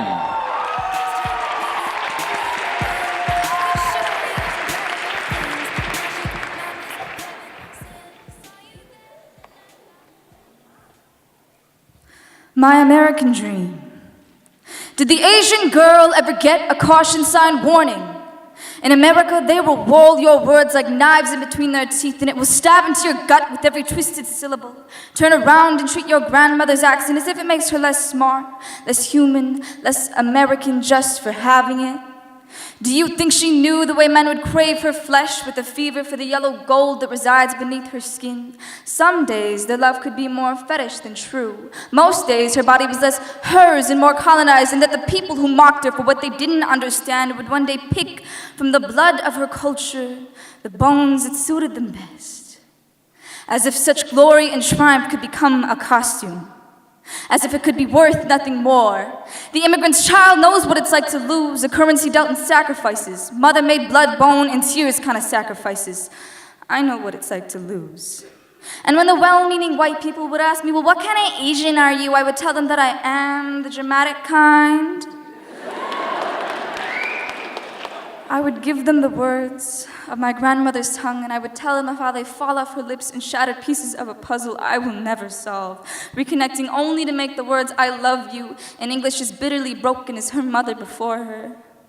I would tell them I don't know this kind of Asian, that I've only been to Korea once and I can't speak Korean, and the only thing I actually know how to say is saranghae. It means I love you, and it's the only thing I've ever said to my grandmother that she can understand. This kind of Asian is sometimes as foreign to me as it is to you, a piece of myself so integral I could lose myself without it, but so isolated I don't know if it can ever find its way back to me, if not in pieces of my soul. And did the Asian girl ever get her caution sign? Your answer is no. I did not agree to be this white man's fetish, his golden chink in the chain of life. My mother did not say yes to this isolation given in a history of bitterness and broken backs. You see, one day, I'll whore my dreams out to return the sacrifices she's made for me.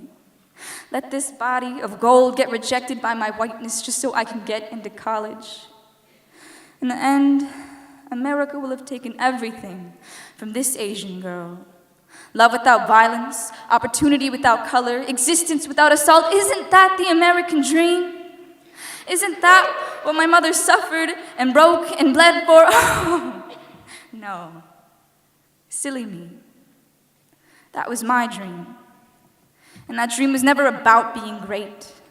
Now, then, or ever, to this immigrant's child, America offered nothing but an ideal, where dreams and prosperity could become my currency here. A land coated in the milk of promises and fool's gold.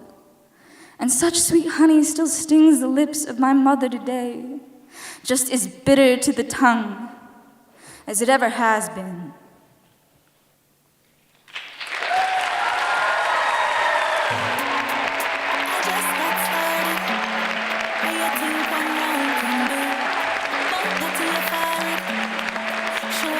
Lana Kim. Judges, 1, 2, 3. 9.4, 9.3, 8.9, 9.5, and a 9.2. On deck is Dashel Rucka, but please welcome Nicole Davis to the microphone. All the way up, folks, all the way up.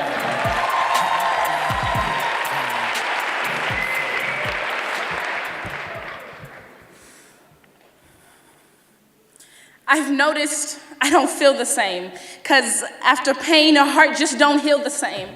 I'd be lying if I said I didn't feel the chemistry, but is it only there because that other nigga ain't matching my energy?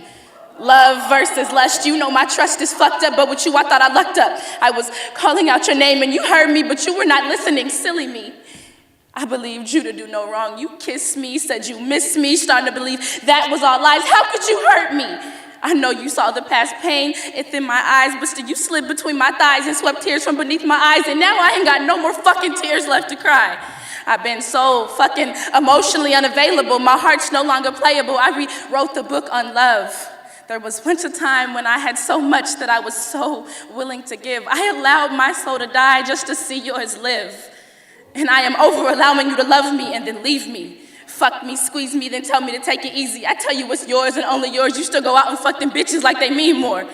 Was she wetter? Was she tighter? Did your dick just fit a little bit righter? Or maybe I never even crossed your mind, which is crazy because through mine you was running all the time. Or maybe I'm just tripping because when we started this, we said no strings attached, but you said I love you first, so what the fuck is up with that? I was good without you, but I was fucking with you regardless. I wish I would have known. I should have came into this heartless. I got all these questions, and you don't be having no fucking answers. You don't want someone to love you, just want a private dancer. And I convinced myself that I could be that. Maybe over time that you would see that the way you was doing me was wrong, and you loved me all along, but that's just me. Y'all know I be dreaming and shit. Heart too big, so it's forever bleeding and shit. Too good of a person, can't never see the demon and shit, but it's cool, cause now when you text, I ain't reading that shit. And ever since we separated, I've been gleaming and shit. I'm elevating my mental, baby, I'm too real. My love is too gentle to ever be unappreciated again.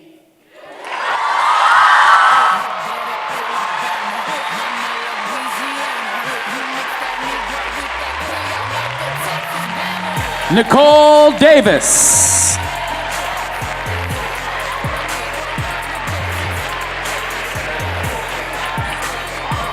All right, judges, 1, 2, 3. We have an 8.8, a 9.3, a 9.7, a 9.6, and a 9.7. Please applaud the poet. On deck, we have Jordan Walmut. But please welcome to the microphone, Dashiell Rucka.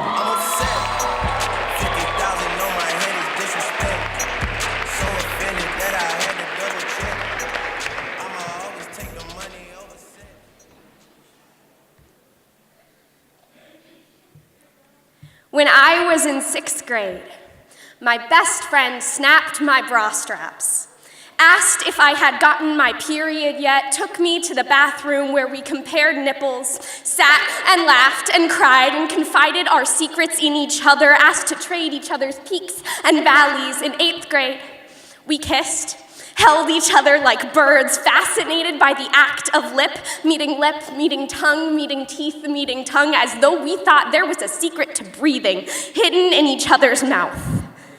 And when I met a boy, he did not treat me like a bird, but rather wanted lip, meeting tongue, meeting teeth, meeting tongue. He did not care to place his wishes inside me or learn breath support. He had not memorized my face as though it was a topographical map. He had known every twitch and tingle, so when my eyes would swell and sweat, he would know the difference. The boy did not treat me like a bird to be studied and cared for, to learn from and teach to, but rather like a slot machine to ask questions until he got the answer he desired. Not sacred or safe. She held my hand, my tears rolling, our secrets whispered through closed palms. She did not care to admit the pain we caused each other. And when he asked where I learned to kiss like that, I did not dare speak her name, but rather presented my mouth to meet his lips. We taught each other to breathe in through air, meeting nostril, meeting throat, meeting lung, meeting diaphragm, meeting lung, meeting throat, meeting mouth, meeting air. She taught me the best waterproof mascara that would not melt at the first sign of pain. Said, we are girls. We get used to it. And when we finally emerged from the bathroom, eyes dried on paper towels, we held hands and reminded each other to breathe. Thank you.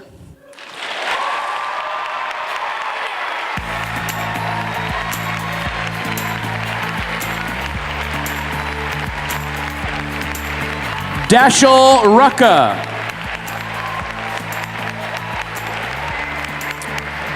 Judges, 1, 2, 3, 9.3, 9.4, 8.9, 9.3, and a 9.1. Please applaud the poet.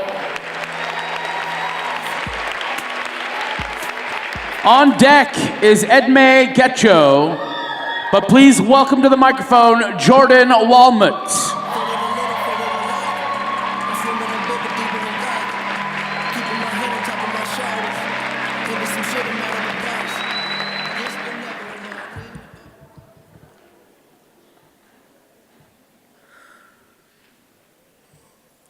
The rose that told me so. I picked a rose today, the biggest one of them all. It was bright red and it smelled amazing. As I picked each petal, I asked myself if you love me or not. The last petal always landed on no. But I told myself, a rose is just a rose, and what do they know? And for almost 2 years, I did that. I let my emotions and feelings, which I thought was love, blind me from reality. But I can see now. I can see how dumb I was. I can see the dirt that's on me because of you, but I'm clean now. I told myself everything will be okay, we will figure it out. But who knew the best was for us was going our separate ways? You always said you wanted a break, but maybe I misunderstood or made a mistake because you let another girl take my place. Not even a week after. You see, you didn't move to the next chapter, you went to a new book, but that's my fault. I know all books don't end with a happily ever after. I got tired of reading the same book, though. Wasn't getting no new lessons or knowledge with the same bullshit I already know. Now I'm reading a book that doesn't seem to move on. Have you ever had to force yourself to stop loving somebody? It's hard. It hurts. But once I let go, the pain will go with it. Not enough love poems can bring you back, but one can set me free. I picked a rose today. The biggest one of them all. It was bright red and it smelled amazing. I picked one, she loves me. I picked two, she loves me not. But as soon as I picked number 2, all the petals dropped immediately to the floor, just like my heart when I seen all the love I gave to you be given to her. And damn, she was fucking ugly.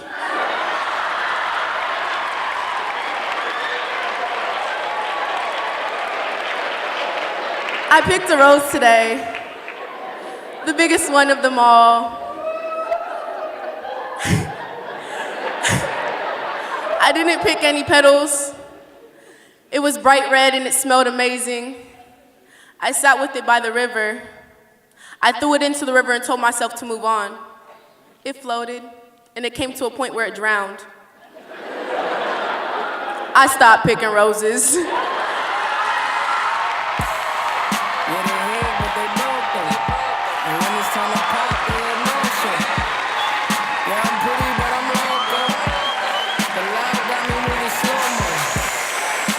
Jordan Walmut.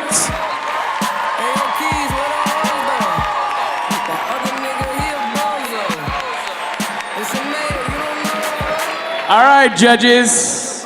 1, 2, 3.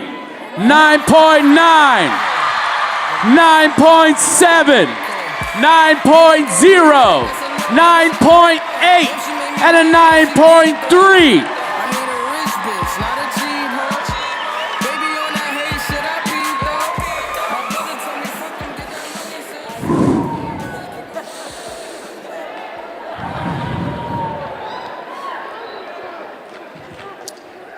I had to put a throat lozenge in, you know? All right. On deck is Emily Carter. But coming up right now, please give a warm round of applause to Emcee Getcho.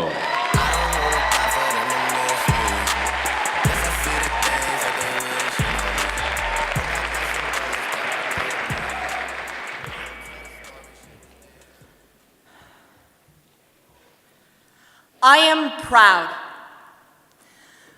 To be proud is to be bold. bold enough to seize desired glory as it's speeding past in flashes of color and light. Pride keeps me calm in the face of failure, and pride makes me wrong.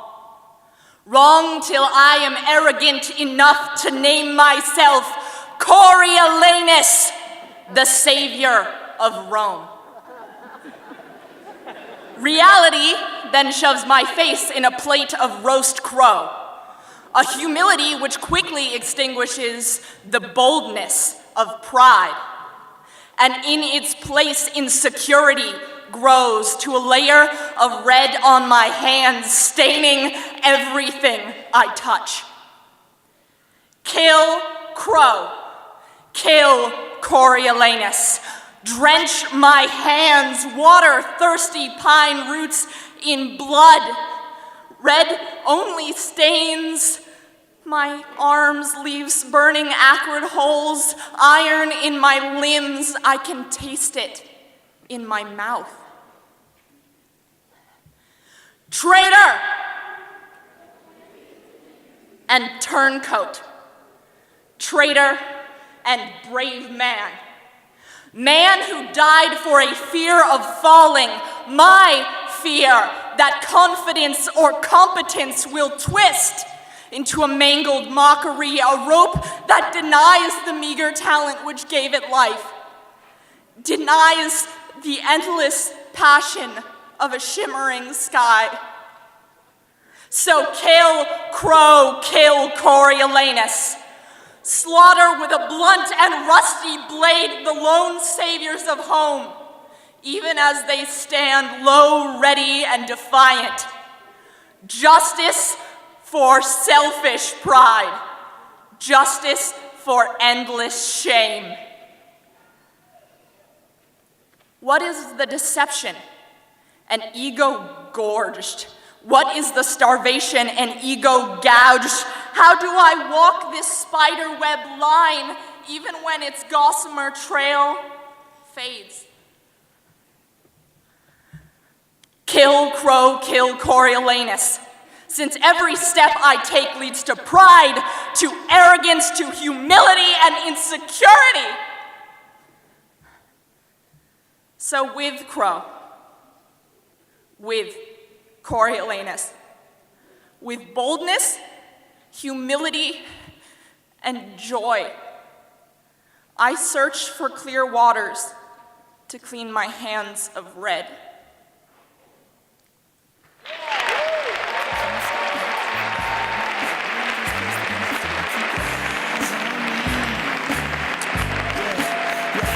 Emcee Getcho.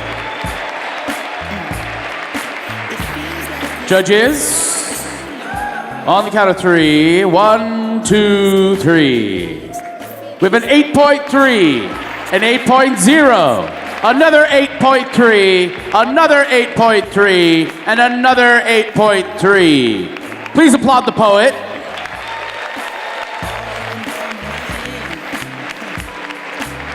On deck is Naomi Roebuck Sacco. But please welcome up Emily Carter.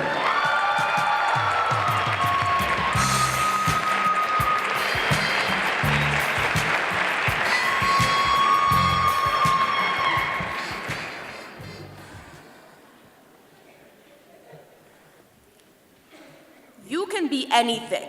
That's what we're always told, right? So much talk of opportunity and so many open doors, but we're older now, right? We've grown a lot, too. So why not reflect on those dreams and all the shit we never knew? I dream of being an astronaut, exploring the cosmos, the very edges of space. But NASA's barely flying, and our own planet's dying, so grounded I will stay, 'cause Oppie faded away. I dream of being on TV, up in lights, on screens, movies, music, magazines. Name up in lights, bright, bold, ever seen. But if you, all they see is what's put up on a screen. You barely have an agent. Roles are few and far between. So desperate, dejected, you sell your body's self-esteem to a sleazy-ass producer like Harvey Weinstein. I dream of one day being president, because in present it is evident we need a fucking president. But presidents have only been rich, old, and white, so you gotta fit those molds to be the head of state, right? Run all you want, you can put up a fight, but when you follow paper trails, the money says the future's white. That ain't right. The future's bronze, silver, gold, shining metals, bright as diamonds, so many pages to unfold. No one writes our future, because we are the generation inheriting this existence. By boomers and Gen Xers. We are here to fight, and fight for our right to fight for our planet, equal rights, to love who we want and to love who we like, no matter who they are or what they look like. We are the generation of social fighters from Thunberg to AOC. We face so much goddamn tragedy. How could we not be?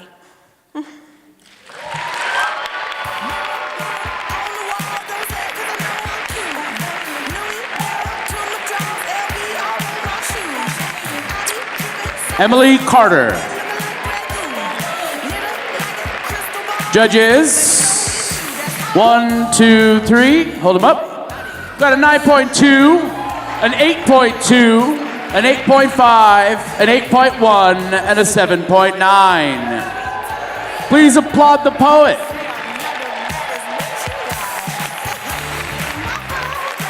On deck is a bathroom break. Yo.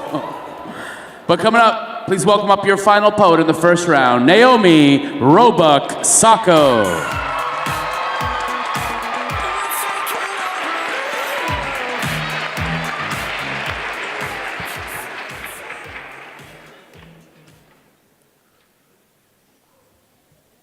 The story of Renaya Wright. Hi, my name is Renaya Wright and I'm 10 years old. I go to school, I went to school at Forest Hill Elementary School and I lived in South Carolina. My brother's birthday was Thursday, March 21st, 2019, and I got to see my relatives right before March 25th, which was the usual day for the bullies, telling me how my beautiful skin was too dark to please them. They laughed and laughed. But this was not new. My teachers knew, the students knew, but it was all fun and games, right? They kept laughing. They laughed at me like I was some type of Kevin Hart special, but I wasn't telling any jokes. Soon, laughter turned into anger. I defended myself when administration didn't. It got physical, and more kids got involved, staring while I was getting jumped as if I were an exotic piece of artwork. I defended myself when administration didn't. They pounded on me over and over again. It felt like I was being choked by Lucifer himself. I can't breathe. So I did the one thing I was taught to do in trouble. I screamed. My voice had reached way past the top of my lungs. I screamed to the point where it felt like I wasn't even screaming. I screamed even though my throat was hurting, until black dots started blurring my vision. My body started losing its tension and I was unconscious. Then I realized I wouldn't make it. But at least I got to let my family say goodbye, and I died. March 27th, 2019. 282,000 kids in secondary schools are physically attacked each month. One out of every 10 students are victims of bullying. 4th through 8th grade students are the most reported to being bullied. How do we let these numbers get so high? Teachers and staff need to intervene like the principal is doing a routine observation of the class. Listen to your student when they say nothing's going wrong, when you know something is going wrong. Stop showing up for the check and show up for the kids. The future lies within the youth today, so act like it. R.I.P. Renaya Wright, justice for Renaya Wright. Thank you.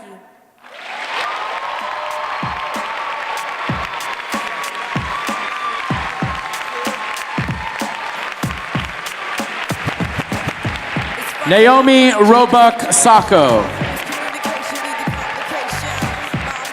Judges, on the count of 3. 1, 2, 3. We've got an 8.7, a 9.0, an 8.7, a 9.3, and an 8.0. Please applaud for the poet.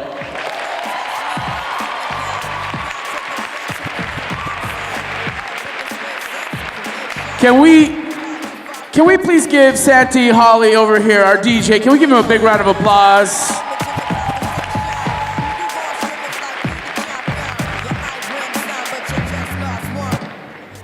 There are times where I just want the DJ to just keep going. Just turn it up just a little bit. Just get everybody just moving a little bit, you know? Now here's the deal, folks. We are gonna go to an intermission in a moment. Real quick, I want us to give the judges a round of applause. They are responsible for some of your cheering and all of your booing. That is their job. Good job.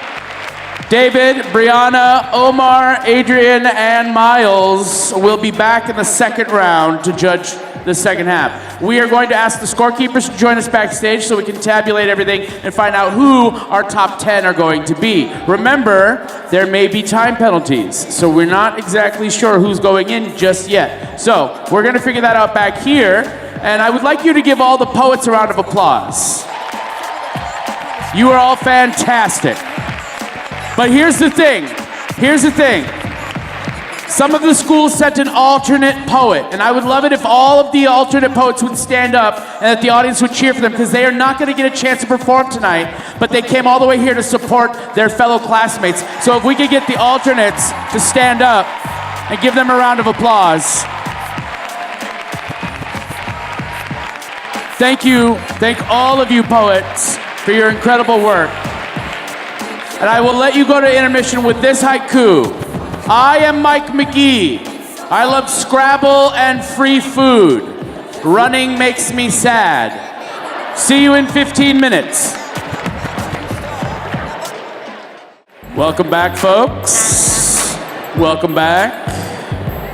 Hope you enjoyed your intermission.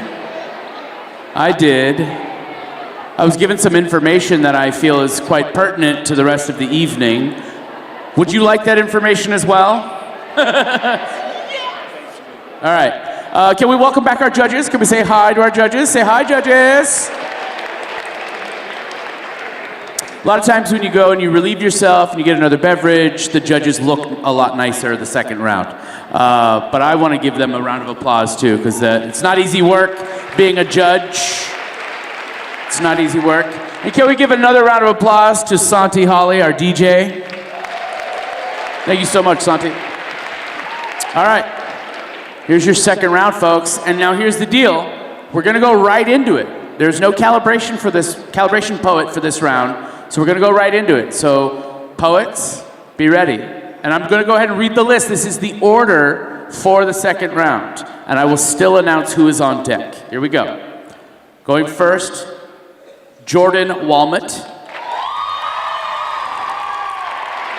Followed by Kaylin Street, followed by Lana Kim, followed by Naomi Roebuck Sacco, followed by Nicole Davis, followed by Ariana Peters, followed by Elisa Mickelson, followed by Aaron Challenor, followed by Ari Lore, and finally, Dashel Rucka.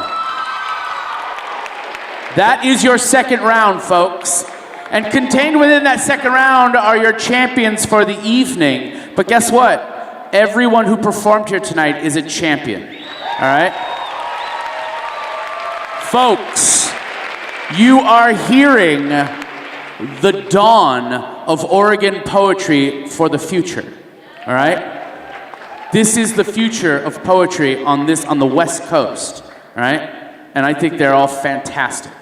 I applaud all of you for all the work you've brought to this stage tonight, and I thank you. All right. Shall we begin? Judges, are you ready for the remainder of the slam? Now remember, it's only 10 poets, so this is gonna go a lot faster than the first round, which we started 2 weeks ago. So, I'm excited, all right? Because we should be done by Saturday. So here we go. On deck is Kaylin Street, but please welcome to the microphone, Jordan Walmut.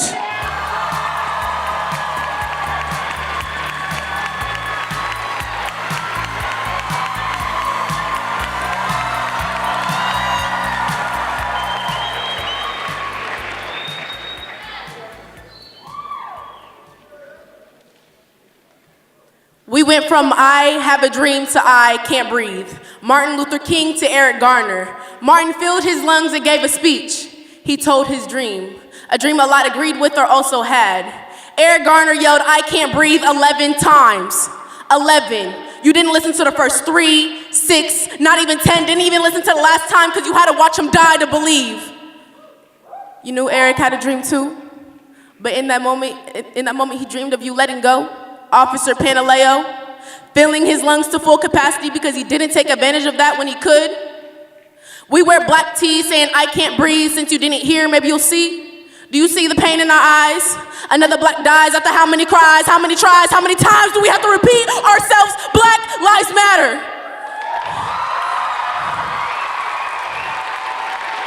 And we shouldn't have to die for you to believe. Believe that we are capable of walking these streets free, not scared to wear a hoodie on my head or have a bullet in my chest, another innocent black man dead. I don't want to be scared anymore of this fucked up world where even our protection is against us. Eric Garner died, and 4 years later they have a trial to see if Officer Pantaleo keeps his job, but justice delayed is just justice denied, and I'm tired of sitting and waiting and hoping for a change that's not going to happen.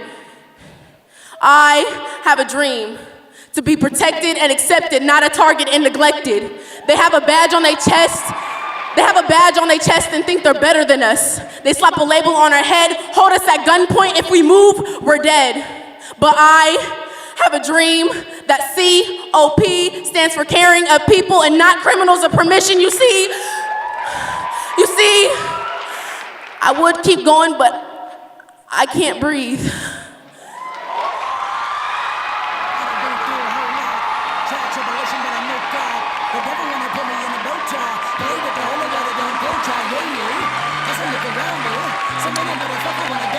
Jordan Walmut.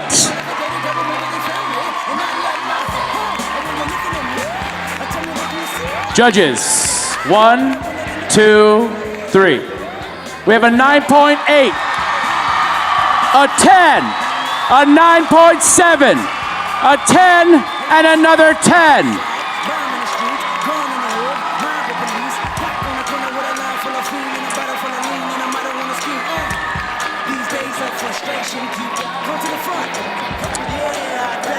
Well, I guess we're in the second round, folks. All right. On deck is Lana Kim, but please welcome to the stage, Kaylin Street.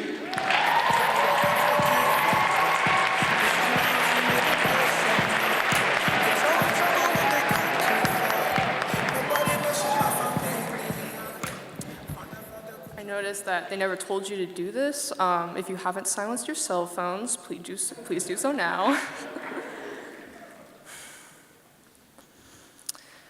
I can count the number of times I've said I love you on one hand, not even that because I honestly don't know. Please try to understand that it isn't because I don't, more so because I won't be telling you how I really feel. Mom, I love you. I love you because you taught me how to be real. Because you taught me to feel despite the fact that I'm still struggling to heal from all the pain caused by the men in our lives who just couldn't fucking deal with a single mother and 3 girls and a son with autism who really hurts us one after another. My brother taught me the meaning of hate first. He tried to do his worst, but you stepped in and helped me to learn to stick up for myself, learn to fight for myself. I learned it all from you, watching you, being you, fighting fear with love the way parents are supposed to do, because that is the truest definition of you, who you are. You are my mom. Mother Teresa, not a saint but a beautiful teacher. You own the choir, don't got time for the preacher. When he tells you to back down and shut your mouth and just listen, you tell him to go fuck himself because you ain't a Christian. Mother Teresa, You are on a mission to be the voice of your son's condition, be the one who's got the drive, the ambition to raise him up out of perdition. Because in addition to my personal definition of hate, we were regularly making a public exhibition out of the skeletons in our closet. To your right, that's manipulation, verbal abuse, and traumatization. If you look to your left, there's an 8-year-old boy banging his head into a wall out of frustration. The whole block can hear him screaming, and now our lives have been made a sensation. Mother Teresa, my only destination is damnation, because we were living in hell, living with him, and it broke your heart to see your girls suffer, to see them broken and hurt and hated and manipulated over and over again by a boy who don't understand what it means to be someone's brother. What it means to keep hurting your mother. You ask for more chances, but asshole, you don't get another. Motherfucker, you shut my mom 2 times into a glass door, and then when you were done, you said you were sorry, and continue to wonder why you can't live with us anymore. Well, you've been told before. It's because you're a hypocritical, violent, abusive piece of shit, and I know that you think I'm some sarcastic, mean piece of shit, and that's fine, because being someone who you admire is never going to be something to which I aspire. Mother Teresa, I desire to inspire myself to stand up straight and hold my head higher, to walk forwards with a compassionate point of view, give love, demand respect like you do, because there are so many things that I still haven't told you, not so much about our struggles, more so in lieu of all of the things I know that all of us have gone through. Maybe you're always tired. Maybe last week you just got fired. Maybe because of your criminal record you can't get hired. Maybe your dog got hit by a car and the vet says there's nothing they can do. Maybe you're living paycheck to paycheck, holding your house together with super glue. And if any of that is true, then tell the people who are there for you that you're there for them too. Because Mother Teresa, Mom, I need you to know that I love you.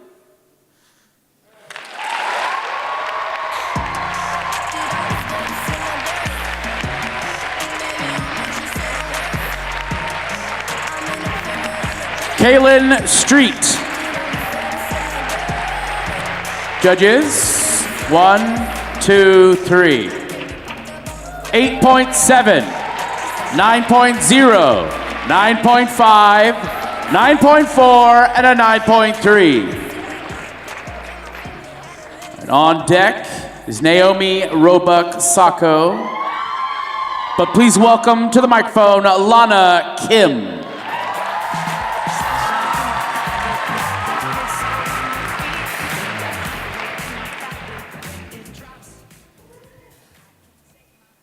For my people, I pledge allegiance to the flag of the United States of America and to this nation for which I stand, a girl, between 2 worlds lost behind this war of nationalism and humanity, defiant of a world in which the youth cannot breathe, the dreamers cannot dream, the wreckage of those red hats and what we might be. And am I less American for it? Am I even American? American enough? In the end, who would the white man with his gun shoot first? Me? Or the reflection of his whiteness? Me, or someone more yellow than I? For my mother laughs, as if you could value such a thing in volumes and meters in her blood. In the end, what am I? And more importantly, what's it for you?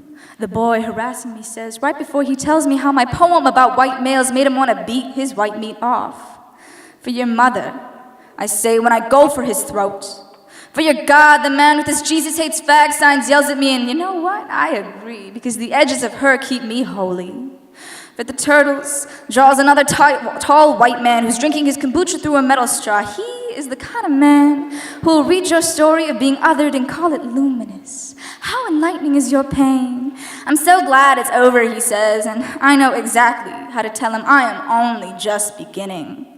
For us, my friend shouts as he runs up to Shabbat only. We're both running from the white supremacists yelling about Trump's righteous balls in Pioneer Square because we aren't positive they won't come for the Jew and Asian girl who told them to go fuck themselves, but we are young, and we are alive, and we prevail for my people.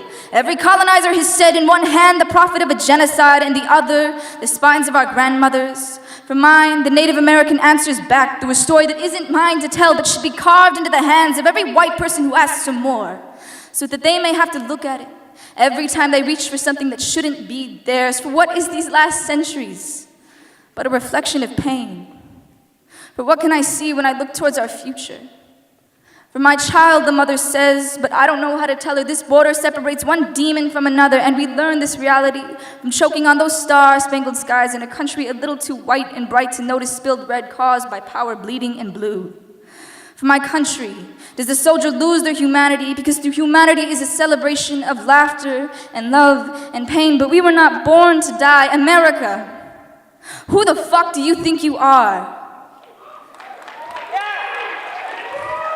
Do you think you're exempt from the consequences of our pain? It was when you fucked and fought whole countries under your brute fist that you made the refugee. When you bombed the Middle East at 26,171 bombs, you were not the victim of terror, but the terrorist himself.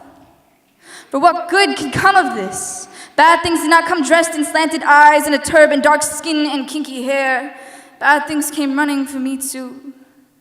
White skin with their blood running blue. It came in privilege and genocide. The same goddamn scam made anew. For my people, America, for my people do I stand. One nation, under God, indivisible, with liberty and justice for all.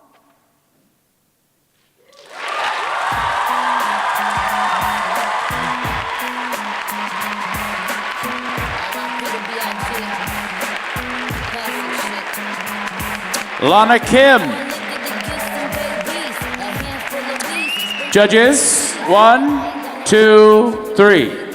9.6, 9.4, 9.3, 9.2, and an 8.9. Please applaud the poet.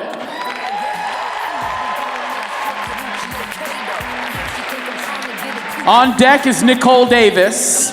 But please welcome to the microphone, Naomi Roebuck-Sacco.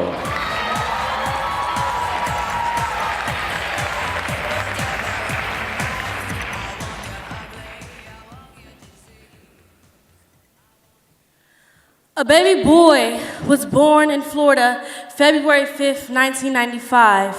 When he was 4, his parents got divorced. He attended public schools and had parents who took him on adventures like horseback riding, skiing, and to different parts of the country to enjoy the beautiful sights and expose him to the new world.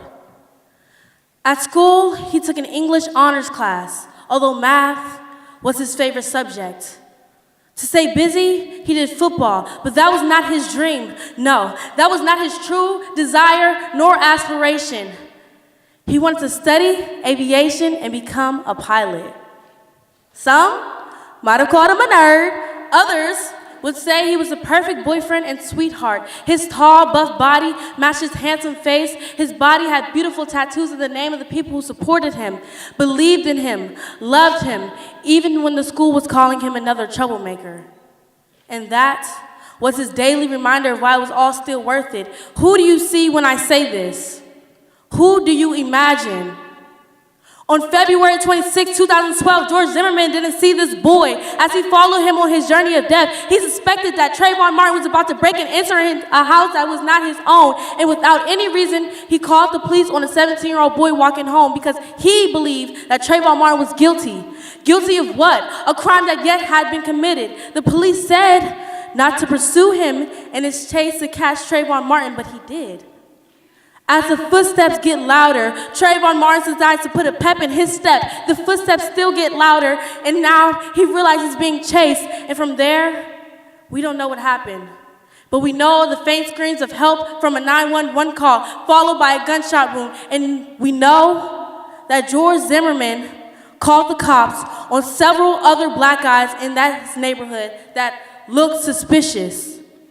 He didn't see a son of loving parents. He didn't see a nerd. He didn't see the perfect boyfriend. He didn't see an athlete. He didn't see Trayvon Martin. He saw a thug, a real suspicious guy, a guy that looked like he was up to no good. And that's what America saw too. In the words of Fox News, and I quote, Trayvon Martin's hoodie is as much responsible in his death as George Zimmerman was. As if Trayvon Martin's hoodie was screaming, kill me, still close from Fox. Aside from the fact that he's dressed in that thug wear, look at the size of him. He is not a little kid, but he was only 17 years old, still close from Fox. If you want to look like a thug, then people will treat you like a thug.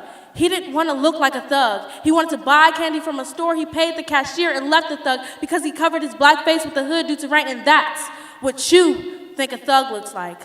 Still a quote from Fox, you're going to be against the wannabe, or people are going to perceive you as a menace. A 17-year-old boy with the dreams of becoming a pilot was a menace to who? You? Did you see the son of loving parents? Did you see a nerd? Did you see the perfect boyfriend? Did you see an athlete? Did you see Trayvon Martin? Or did you see a thug? Thank you.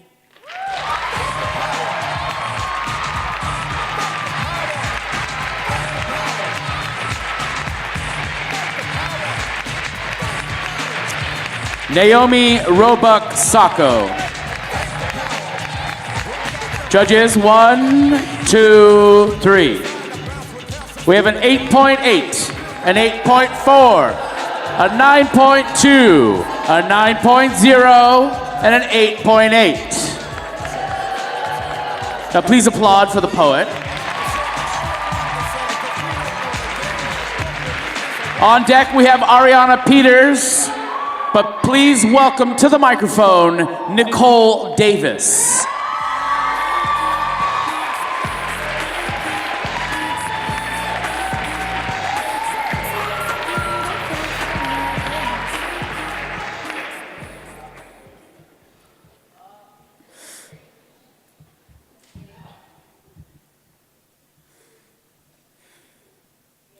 I write because a pen, a page, a mic, a stage helped end my rage and mend my days.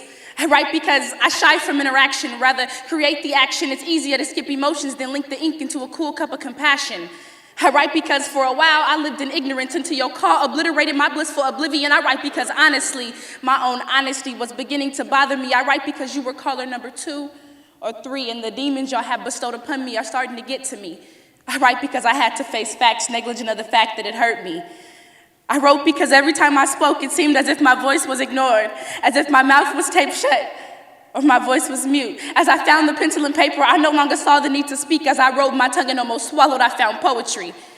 I had to learn to write because at 3 a.m. I could never sleep, and physically my eyes were beginning to tote designer bags, and my head was temporarily taking over the weight of the world once on my shoulders, and mentally, well, it's a mental game, so night after night I lied awake with dreams of monetary gain and no pain. I had to learn to write because when no one was there painting pictures by pouring my past on paper provided assistance. I had to learn to write because I had to save me from me. Because me, I'm my worst enemy. I'd subconsciously chosen to ignore my divine energy. Now I'm struggling like mama making ends meet. My friends peep the change in aura, the rift in my usual character. And I'm not Boogie, but I guess I'm at war with my reflection. And we just lost Nipsey, so I'm lacking a little direction. And my heart is heavy. I'm thinking, am I gonna die with it when I'm peaking? What if them coppers come get me a hating bitch with a yicky? Them people hate us because they ain't us, so they rather degrade us, decapitate our abilities, limit the opportunities, pit us and get each other. Now it's tension between you and me. And what that do us? What do we gain from being distant? Beefing all on the net, nigga, you mad over a mention? Nigga, they're killing us. Really killing us and laughing up in our faces to show us that they don't give a fuck. If we're gonna preach our lives matter, they've got to matter to us first. They're waging war on black boys. They're hitting us where it hurts, and that's at 3 a.m. That's how I'm thinking. So I start putting this pen to paper like it's cuddling my sleepers, but like a baby when used to hide started peeking. Because I never healed from that pain, just pushed it deep in. I had no idea that if I ignored my demons, they'd come back over time. I had no idea they'd set up shop within my mind. I've been crying, man, just to hear something other than thinking, tired of staring at this wall, because nigga, I ain't even blinking. They don't hear me though. They don't feel me though. They see the scars, but they wasn't there when I felt the blow. When I was down, I had to learn to fight. I guess you could say I saved my life when I learned how to write.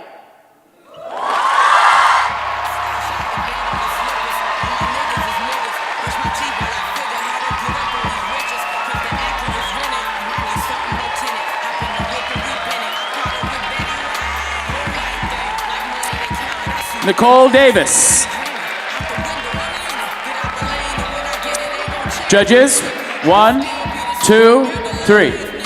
9.8, 9.6, 10, 9.9, and another 10.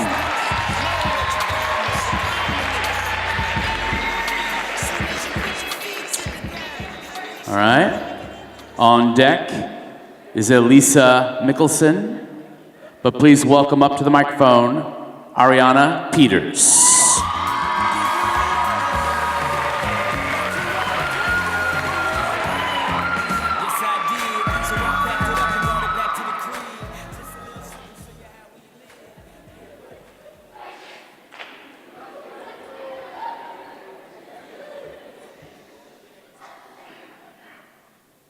This is called success is not something I seem to want.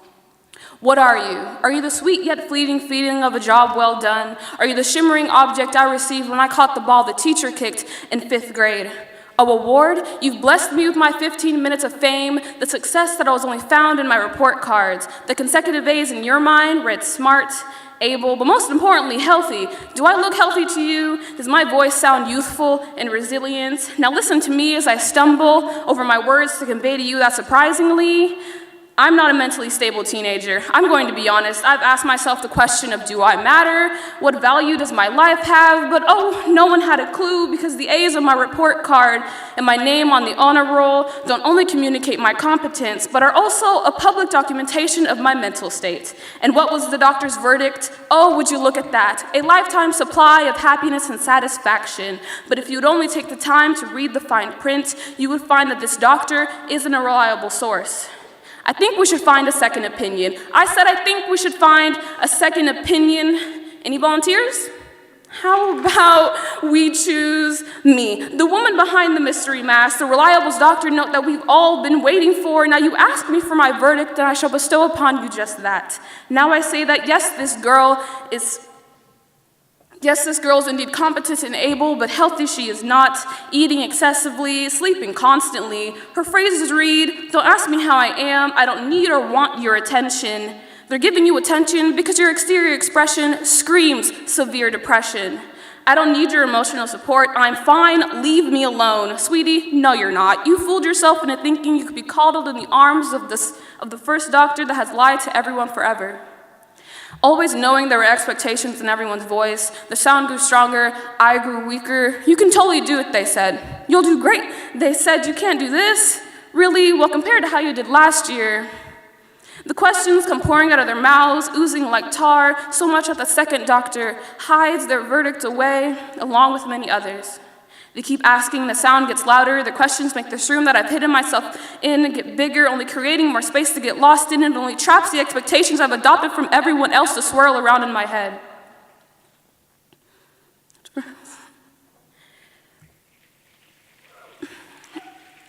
It's hard to get them to understand when I don't even know what I'm capable of. When I keep setting bars for myself that I can't reach the next day. They say jump higher, but my legs are buckling. I don't know what to do. The smart person you know, does she ask questions? Does she raise her hand or demand answers? Does she stand tall above the crowd, the peacock in the land of pigeons?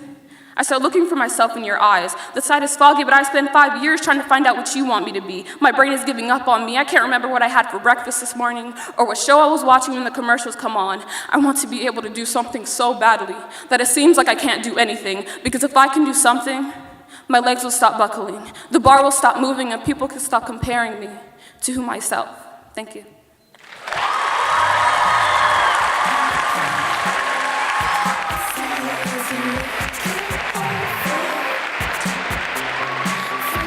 Ariana Peters.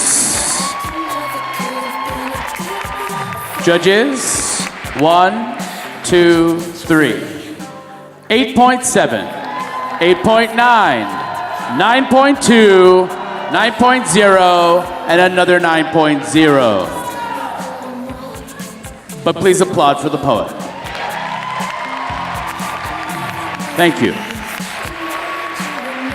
On deck is Aaron Challenor, but please welcome Elisa Mickelson.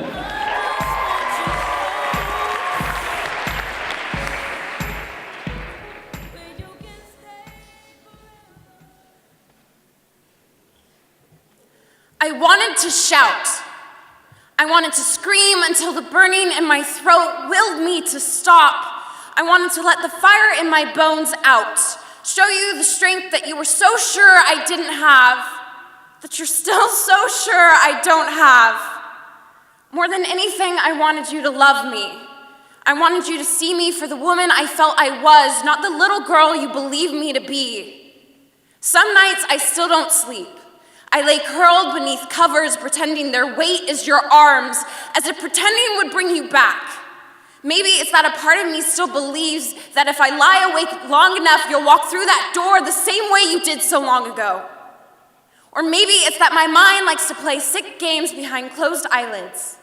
It spins a story of us, one where we were happy, One where our lives weren't another game of Russian roulette. One where you and I were the definition of love. I know we never were. You and I were a battleground. It's time you stop using your words as ammunition, forming your mouth into a gun. I am asking you to cease fire. I am an unarmed target, begging you to give me a chance. I understand that you and I are two very different people, but that never used to be a bad thing. You can't complete a puzzle if every piece were the same, and if you destroy me now, this puzzle of a world may forever go unfinished. Even with those words in mind, if you hurt me now, I'll understand. You wouldn't be the first to do so, and you certainly won't be the last, but I am laying down my armor. We are killing each other, and the best thing to do is let go. I am done fighting for a happy ending when there is never going to be one. Some stories will never have a happy ending no matter how hard we try. Some things are destined to end in heartbreak the same way waves are destined to leave the shore. You were my wave, and I was your shore. You pulled in just close enough to let your essence seep into my body, and then you drew back, leaving me with nothing but the memory of the way we fit together, and I know there was nothing I could do to make you stay. At least now my matchstick heart isn't put out by the ocean that is yours. We loved in two very different ways. The closer we came together, the more we knew we shouldn't be. This is the hardest goodbye I'll ever have to say. And the best thing I could ever do.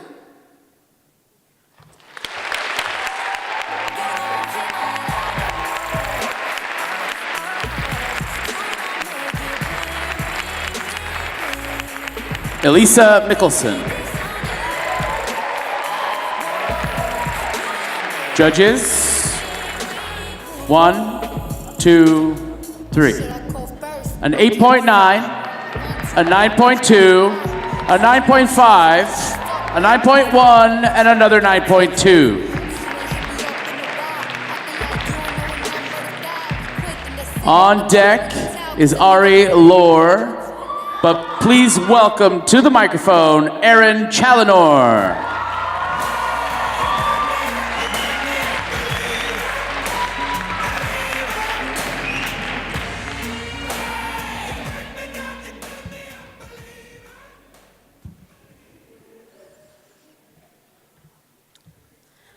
Feminism, love that. Contrary to popular belief, is not a category primarily compromised by men-hating, bitchy, bossy, resentful, pissy, unfeminine, single, stuck-up, vengeful, ugly, crazy, psycho, enraged, and annoyed women. But don't worry, we do have our fair share of scathing sheebies pissed at men's entire existence, and can you blame them? I mean, it is just men just, chilling in Congress, listlessly dismissing rape cases and ignoring the basic human right of getting to decide what happens to your own body. Buying pepper spray is just part of life for some women. For some women, it's like pressing next episode. You go out with your friends, you will be approached by a creep. For some women, their bra size is part of the investigation. The length of their skirt determines whether some women keep their jobs. Some women keep their mouths shut because if they speak up, they will be demoralized, demonetized, and degraded. Some women don't identify as feminists because they want men to like them. Some women do identify as feminists because bossy can be kinky. Some women just want equal pay. But no, let's make fun of the girls speaking their minds in class. Let's call the male feminists gay because society is so obsessed with oppressing women that they make advocating for equality out to be a bad thing, that being a feminist is senseless and pointless and not needed. Girls get made fun of for supporting it, getting told they're being dramatic and that they don't know what they're talking about. Boys snicker at the back of the class as she goes on a rant. They say that she's just bitter for not having a man, as if not having a male's ego to boost all the fucking time is the world's worst insult, that not having a man to rein her in makes her an object of ridicule. I have found that most straight men don't want a raging feminist as a girlfriend, and dear God, I hope that's not why I'm single. But no, They do want a woman who is strong and confident, but dare she question the privileges his gender gives him? Dare she be stronger than he is? Dare she embarrasses him with her opinions as if she is his to embarrass by making fun of the way she gets excited about fighting for her gender? Men have somehow twisted women into abandoning their fight, to retreat to their doll cases and be told to sit still and look pretty and be silent and obedient. Instead of a fire, our passion is treated like a kindling. Nothing to worry about. A wannabe flame drunk on the idea of becoming a torch. Like if you just scuff it away, it'll go out. Society has made women afraid to call themselves feminists because, in the words of our great president, that would make her nasty. Well, not only do I not give a shit about what some Cheeto-looking, scheming, insecure asshole thinks of me, I also don't give a flying fuck if boys think I'm nasty. I'd rather have equal rights than a good image.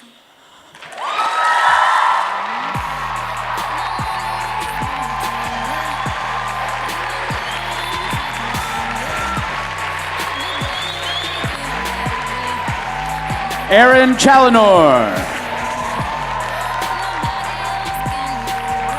Judges, 1, 2, 3. 9.5, 9.5, 9.6, 9.3, and another 9.3. All right. On deck is Dashel Rucka, but please welcome to the microphone, Ari Lore.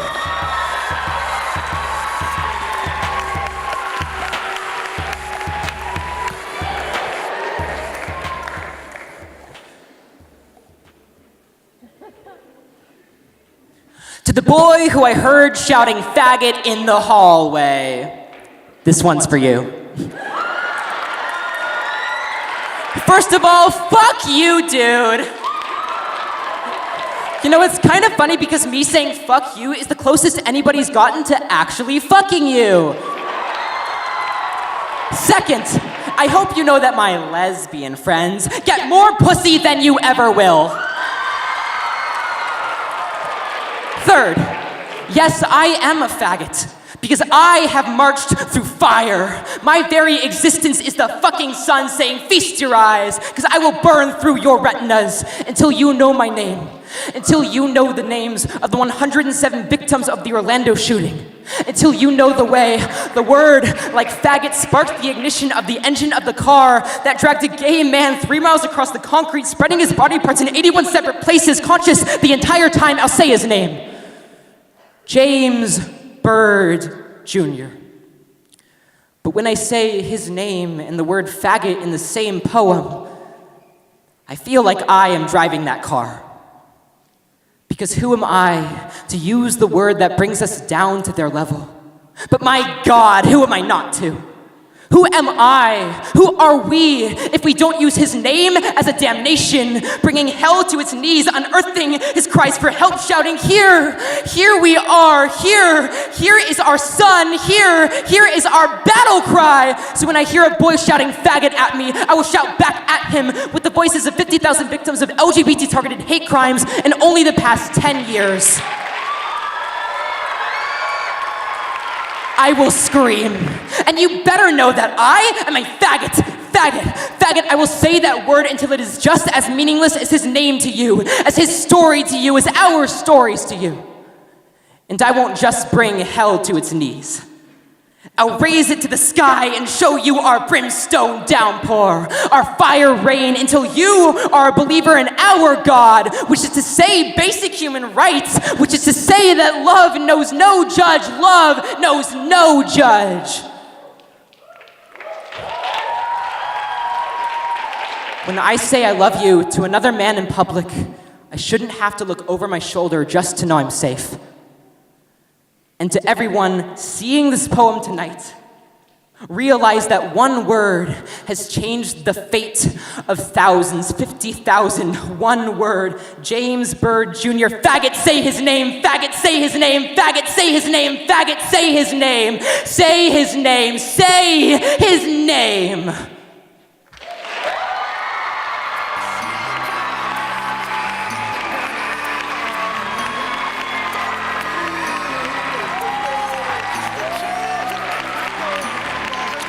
Ari Lore.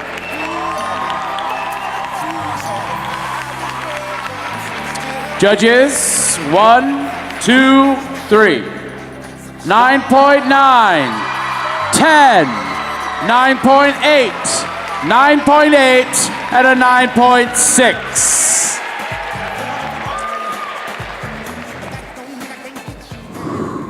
All right, folks, your final poet in the slam. Please put your hands together for Dashel Rucka.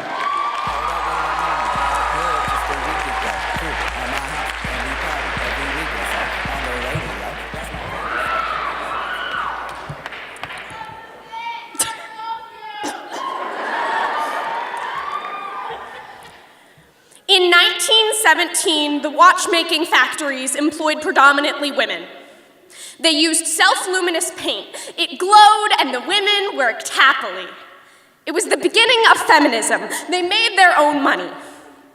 They were instructed to lick their brushes to get a thinner point to better do their work. Their bosses said, it's fine. Their bosses said, trust us. They always say that. In 1917, the United States Radium Corporation employed approximately 4,368 women.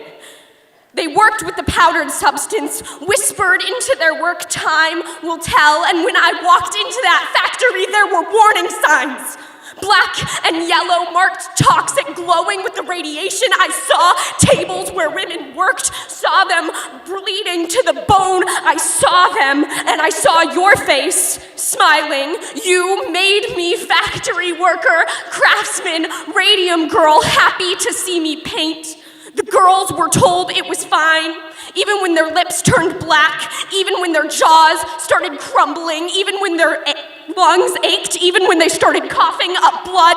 Time will tell, time will tell, time will tell. In 1928, the Radium Girls decided to sue the United States Radium Corporation. Sick in bed, couldn't lift their arms to take the oath. They kept winning their cases, and yet they never admit to the harm they cause us. It wasn't until one of the men testified that they finally paid. Some of the radium got on his hand. His bones were crumbling. Of course, none of the women were alive for it, but they say that where they're buried, their bones still glow.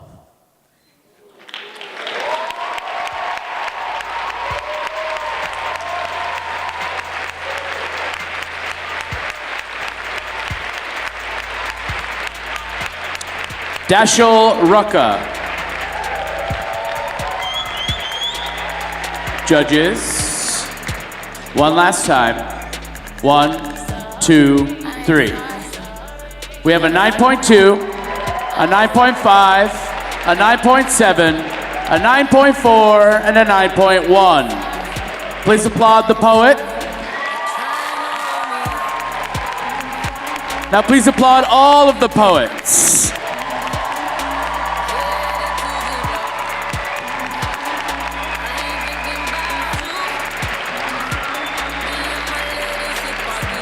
Now, while our math experts convene and decide who is winning what this evening, I would like to do a poem for you. Is that all right?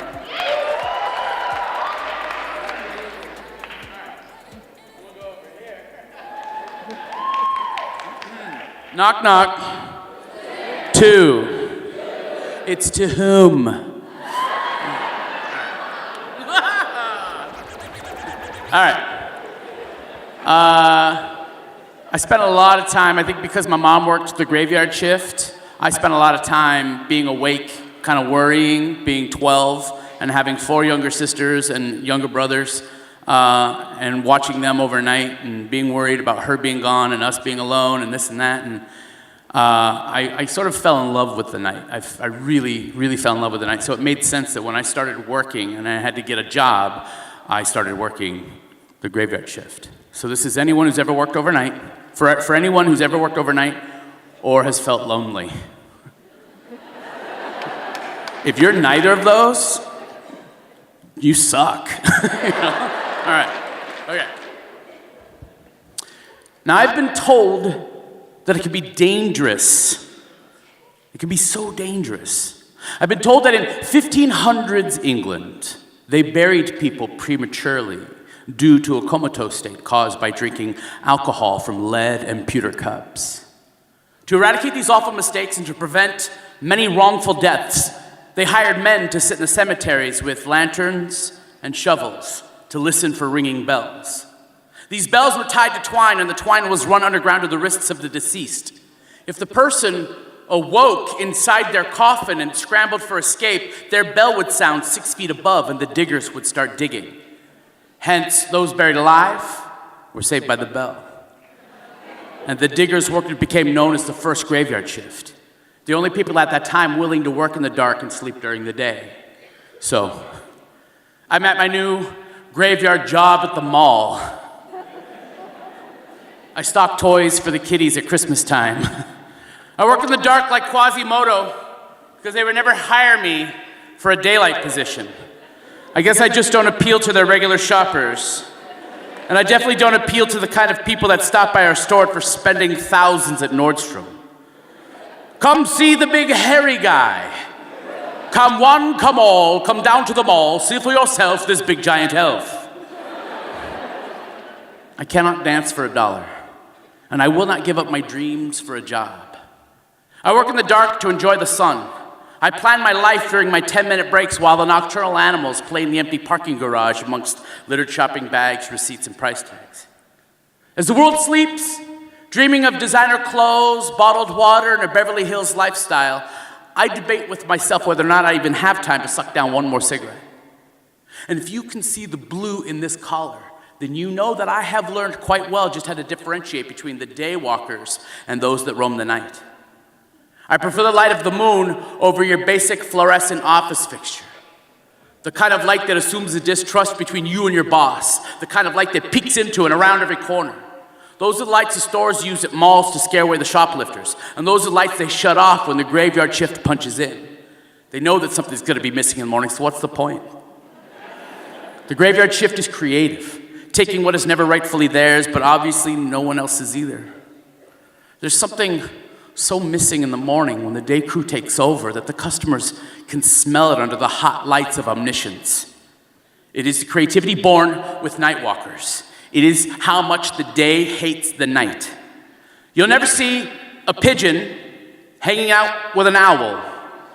And you'll never see Beverly Hills hand me her phone number as she leaves the mall with her bags of, "Hey, look at me," while I enter the mall in an air of, "Hey, look at me." I mean, we're all the same, Beverly. Only you look pretty hot in your outfit. The way it exposes your midriff, your flat stomach. I just wish you could say to me, "Hey, McGee, you look good in that dictionary." The way it exposes your ideals and manipulations, your faults and your ambitions, but we seem to take two different escalators to get to the same place in life. I'm kind of like banished royalty, and you're upper class white trash. Day and night can never make love. They can only tease each other in a foreplay they call twilight. And the only things I regret at 3 a.m. as I solve the world's problems and chain smoke outside the mall is that I have no bell to ring, and rainbows never, ever come out at night. Thank you.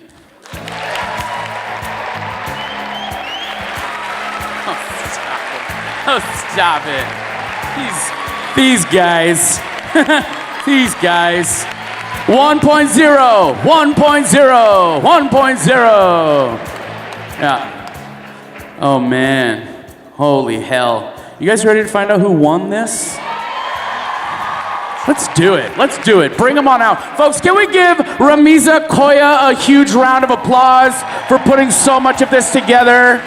Oh, my gosh. Ramiza. All right.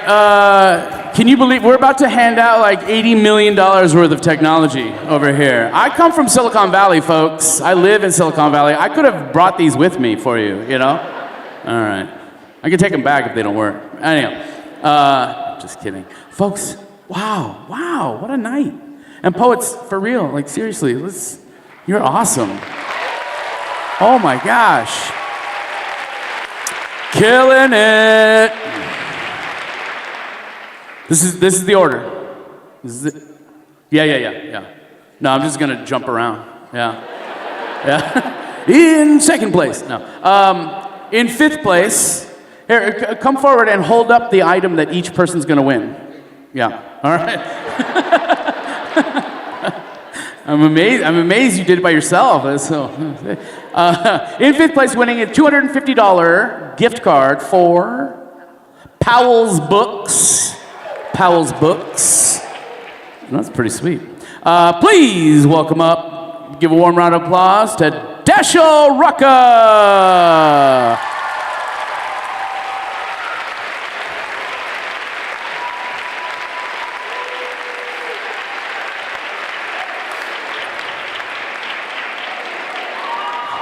Same. Winning another gift card for $250 at Powell's Books. Please welcome up Aaron Challenor in fourth place.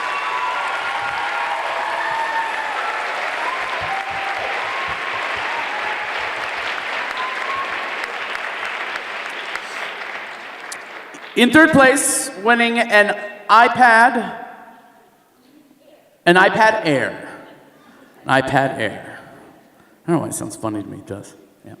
Please welcome up in third place, Ari Lore.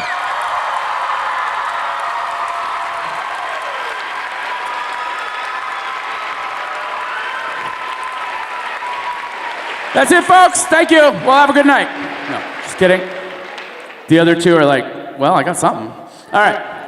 In second place, winning an iPad Air, please welcome up Nicole Davis.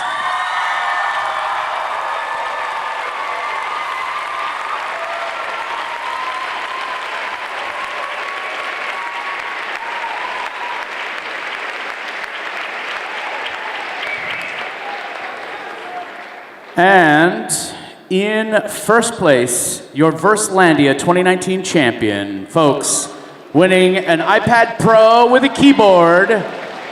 Please welcome up Jordan Walmart.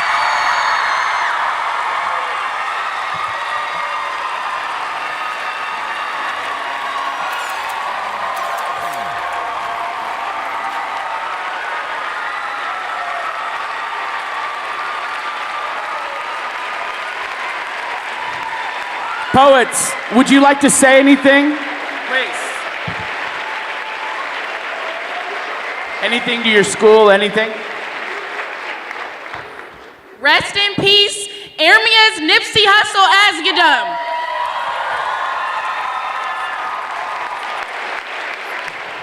I'd like to thank the Academy and Jesus.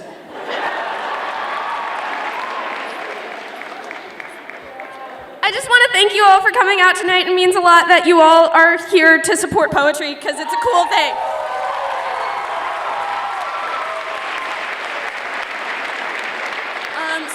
I bought me and my friends Endgame tickets for tonight, and they're here with me instead, which is pretty fucking great. I love you guys. So you guys could be seeing Endgame, but you're not. So yeah.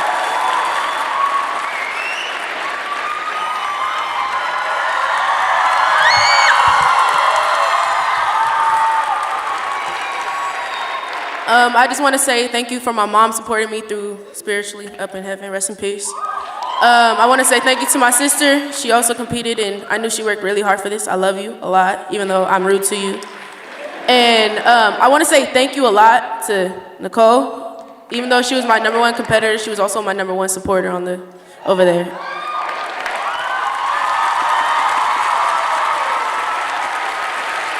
These folks are going places. Now, can we give the judges another round of applause real quick? That's not easy work.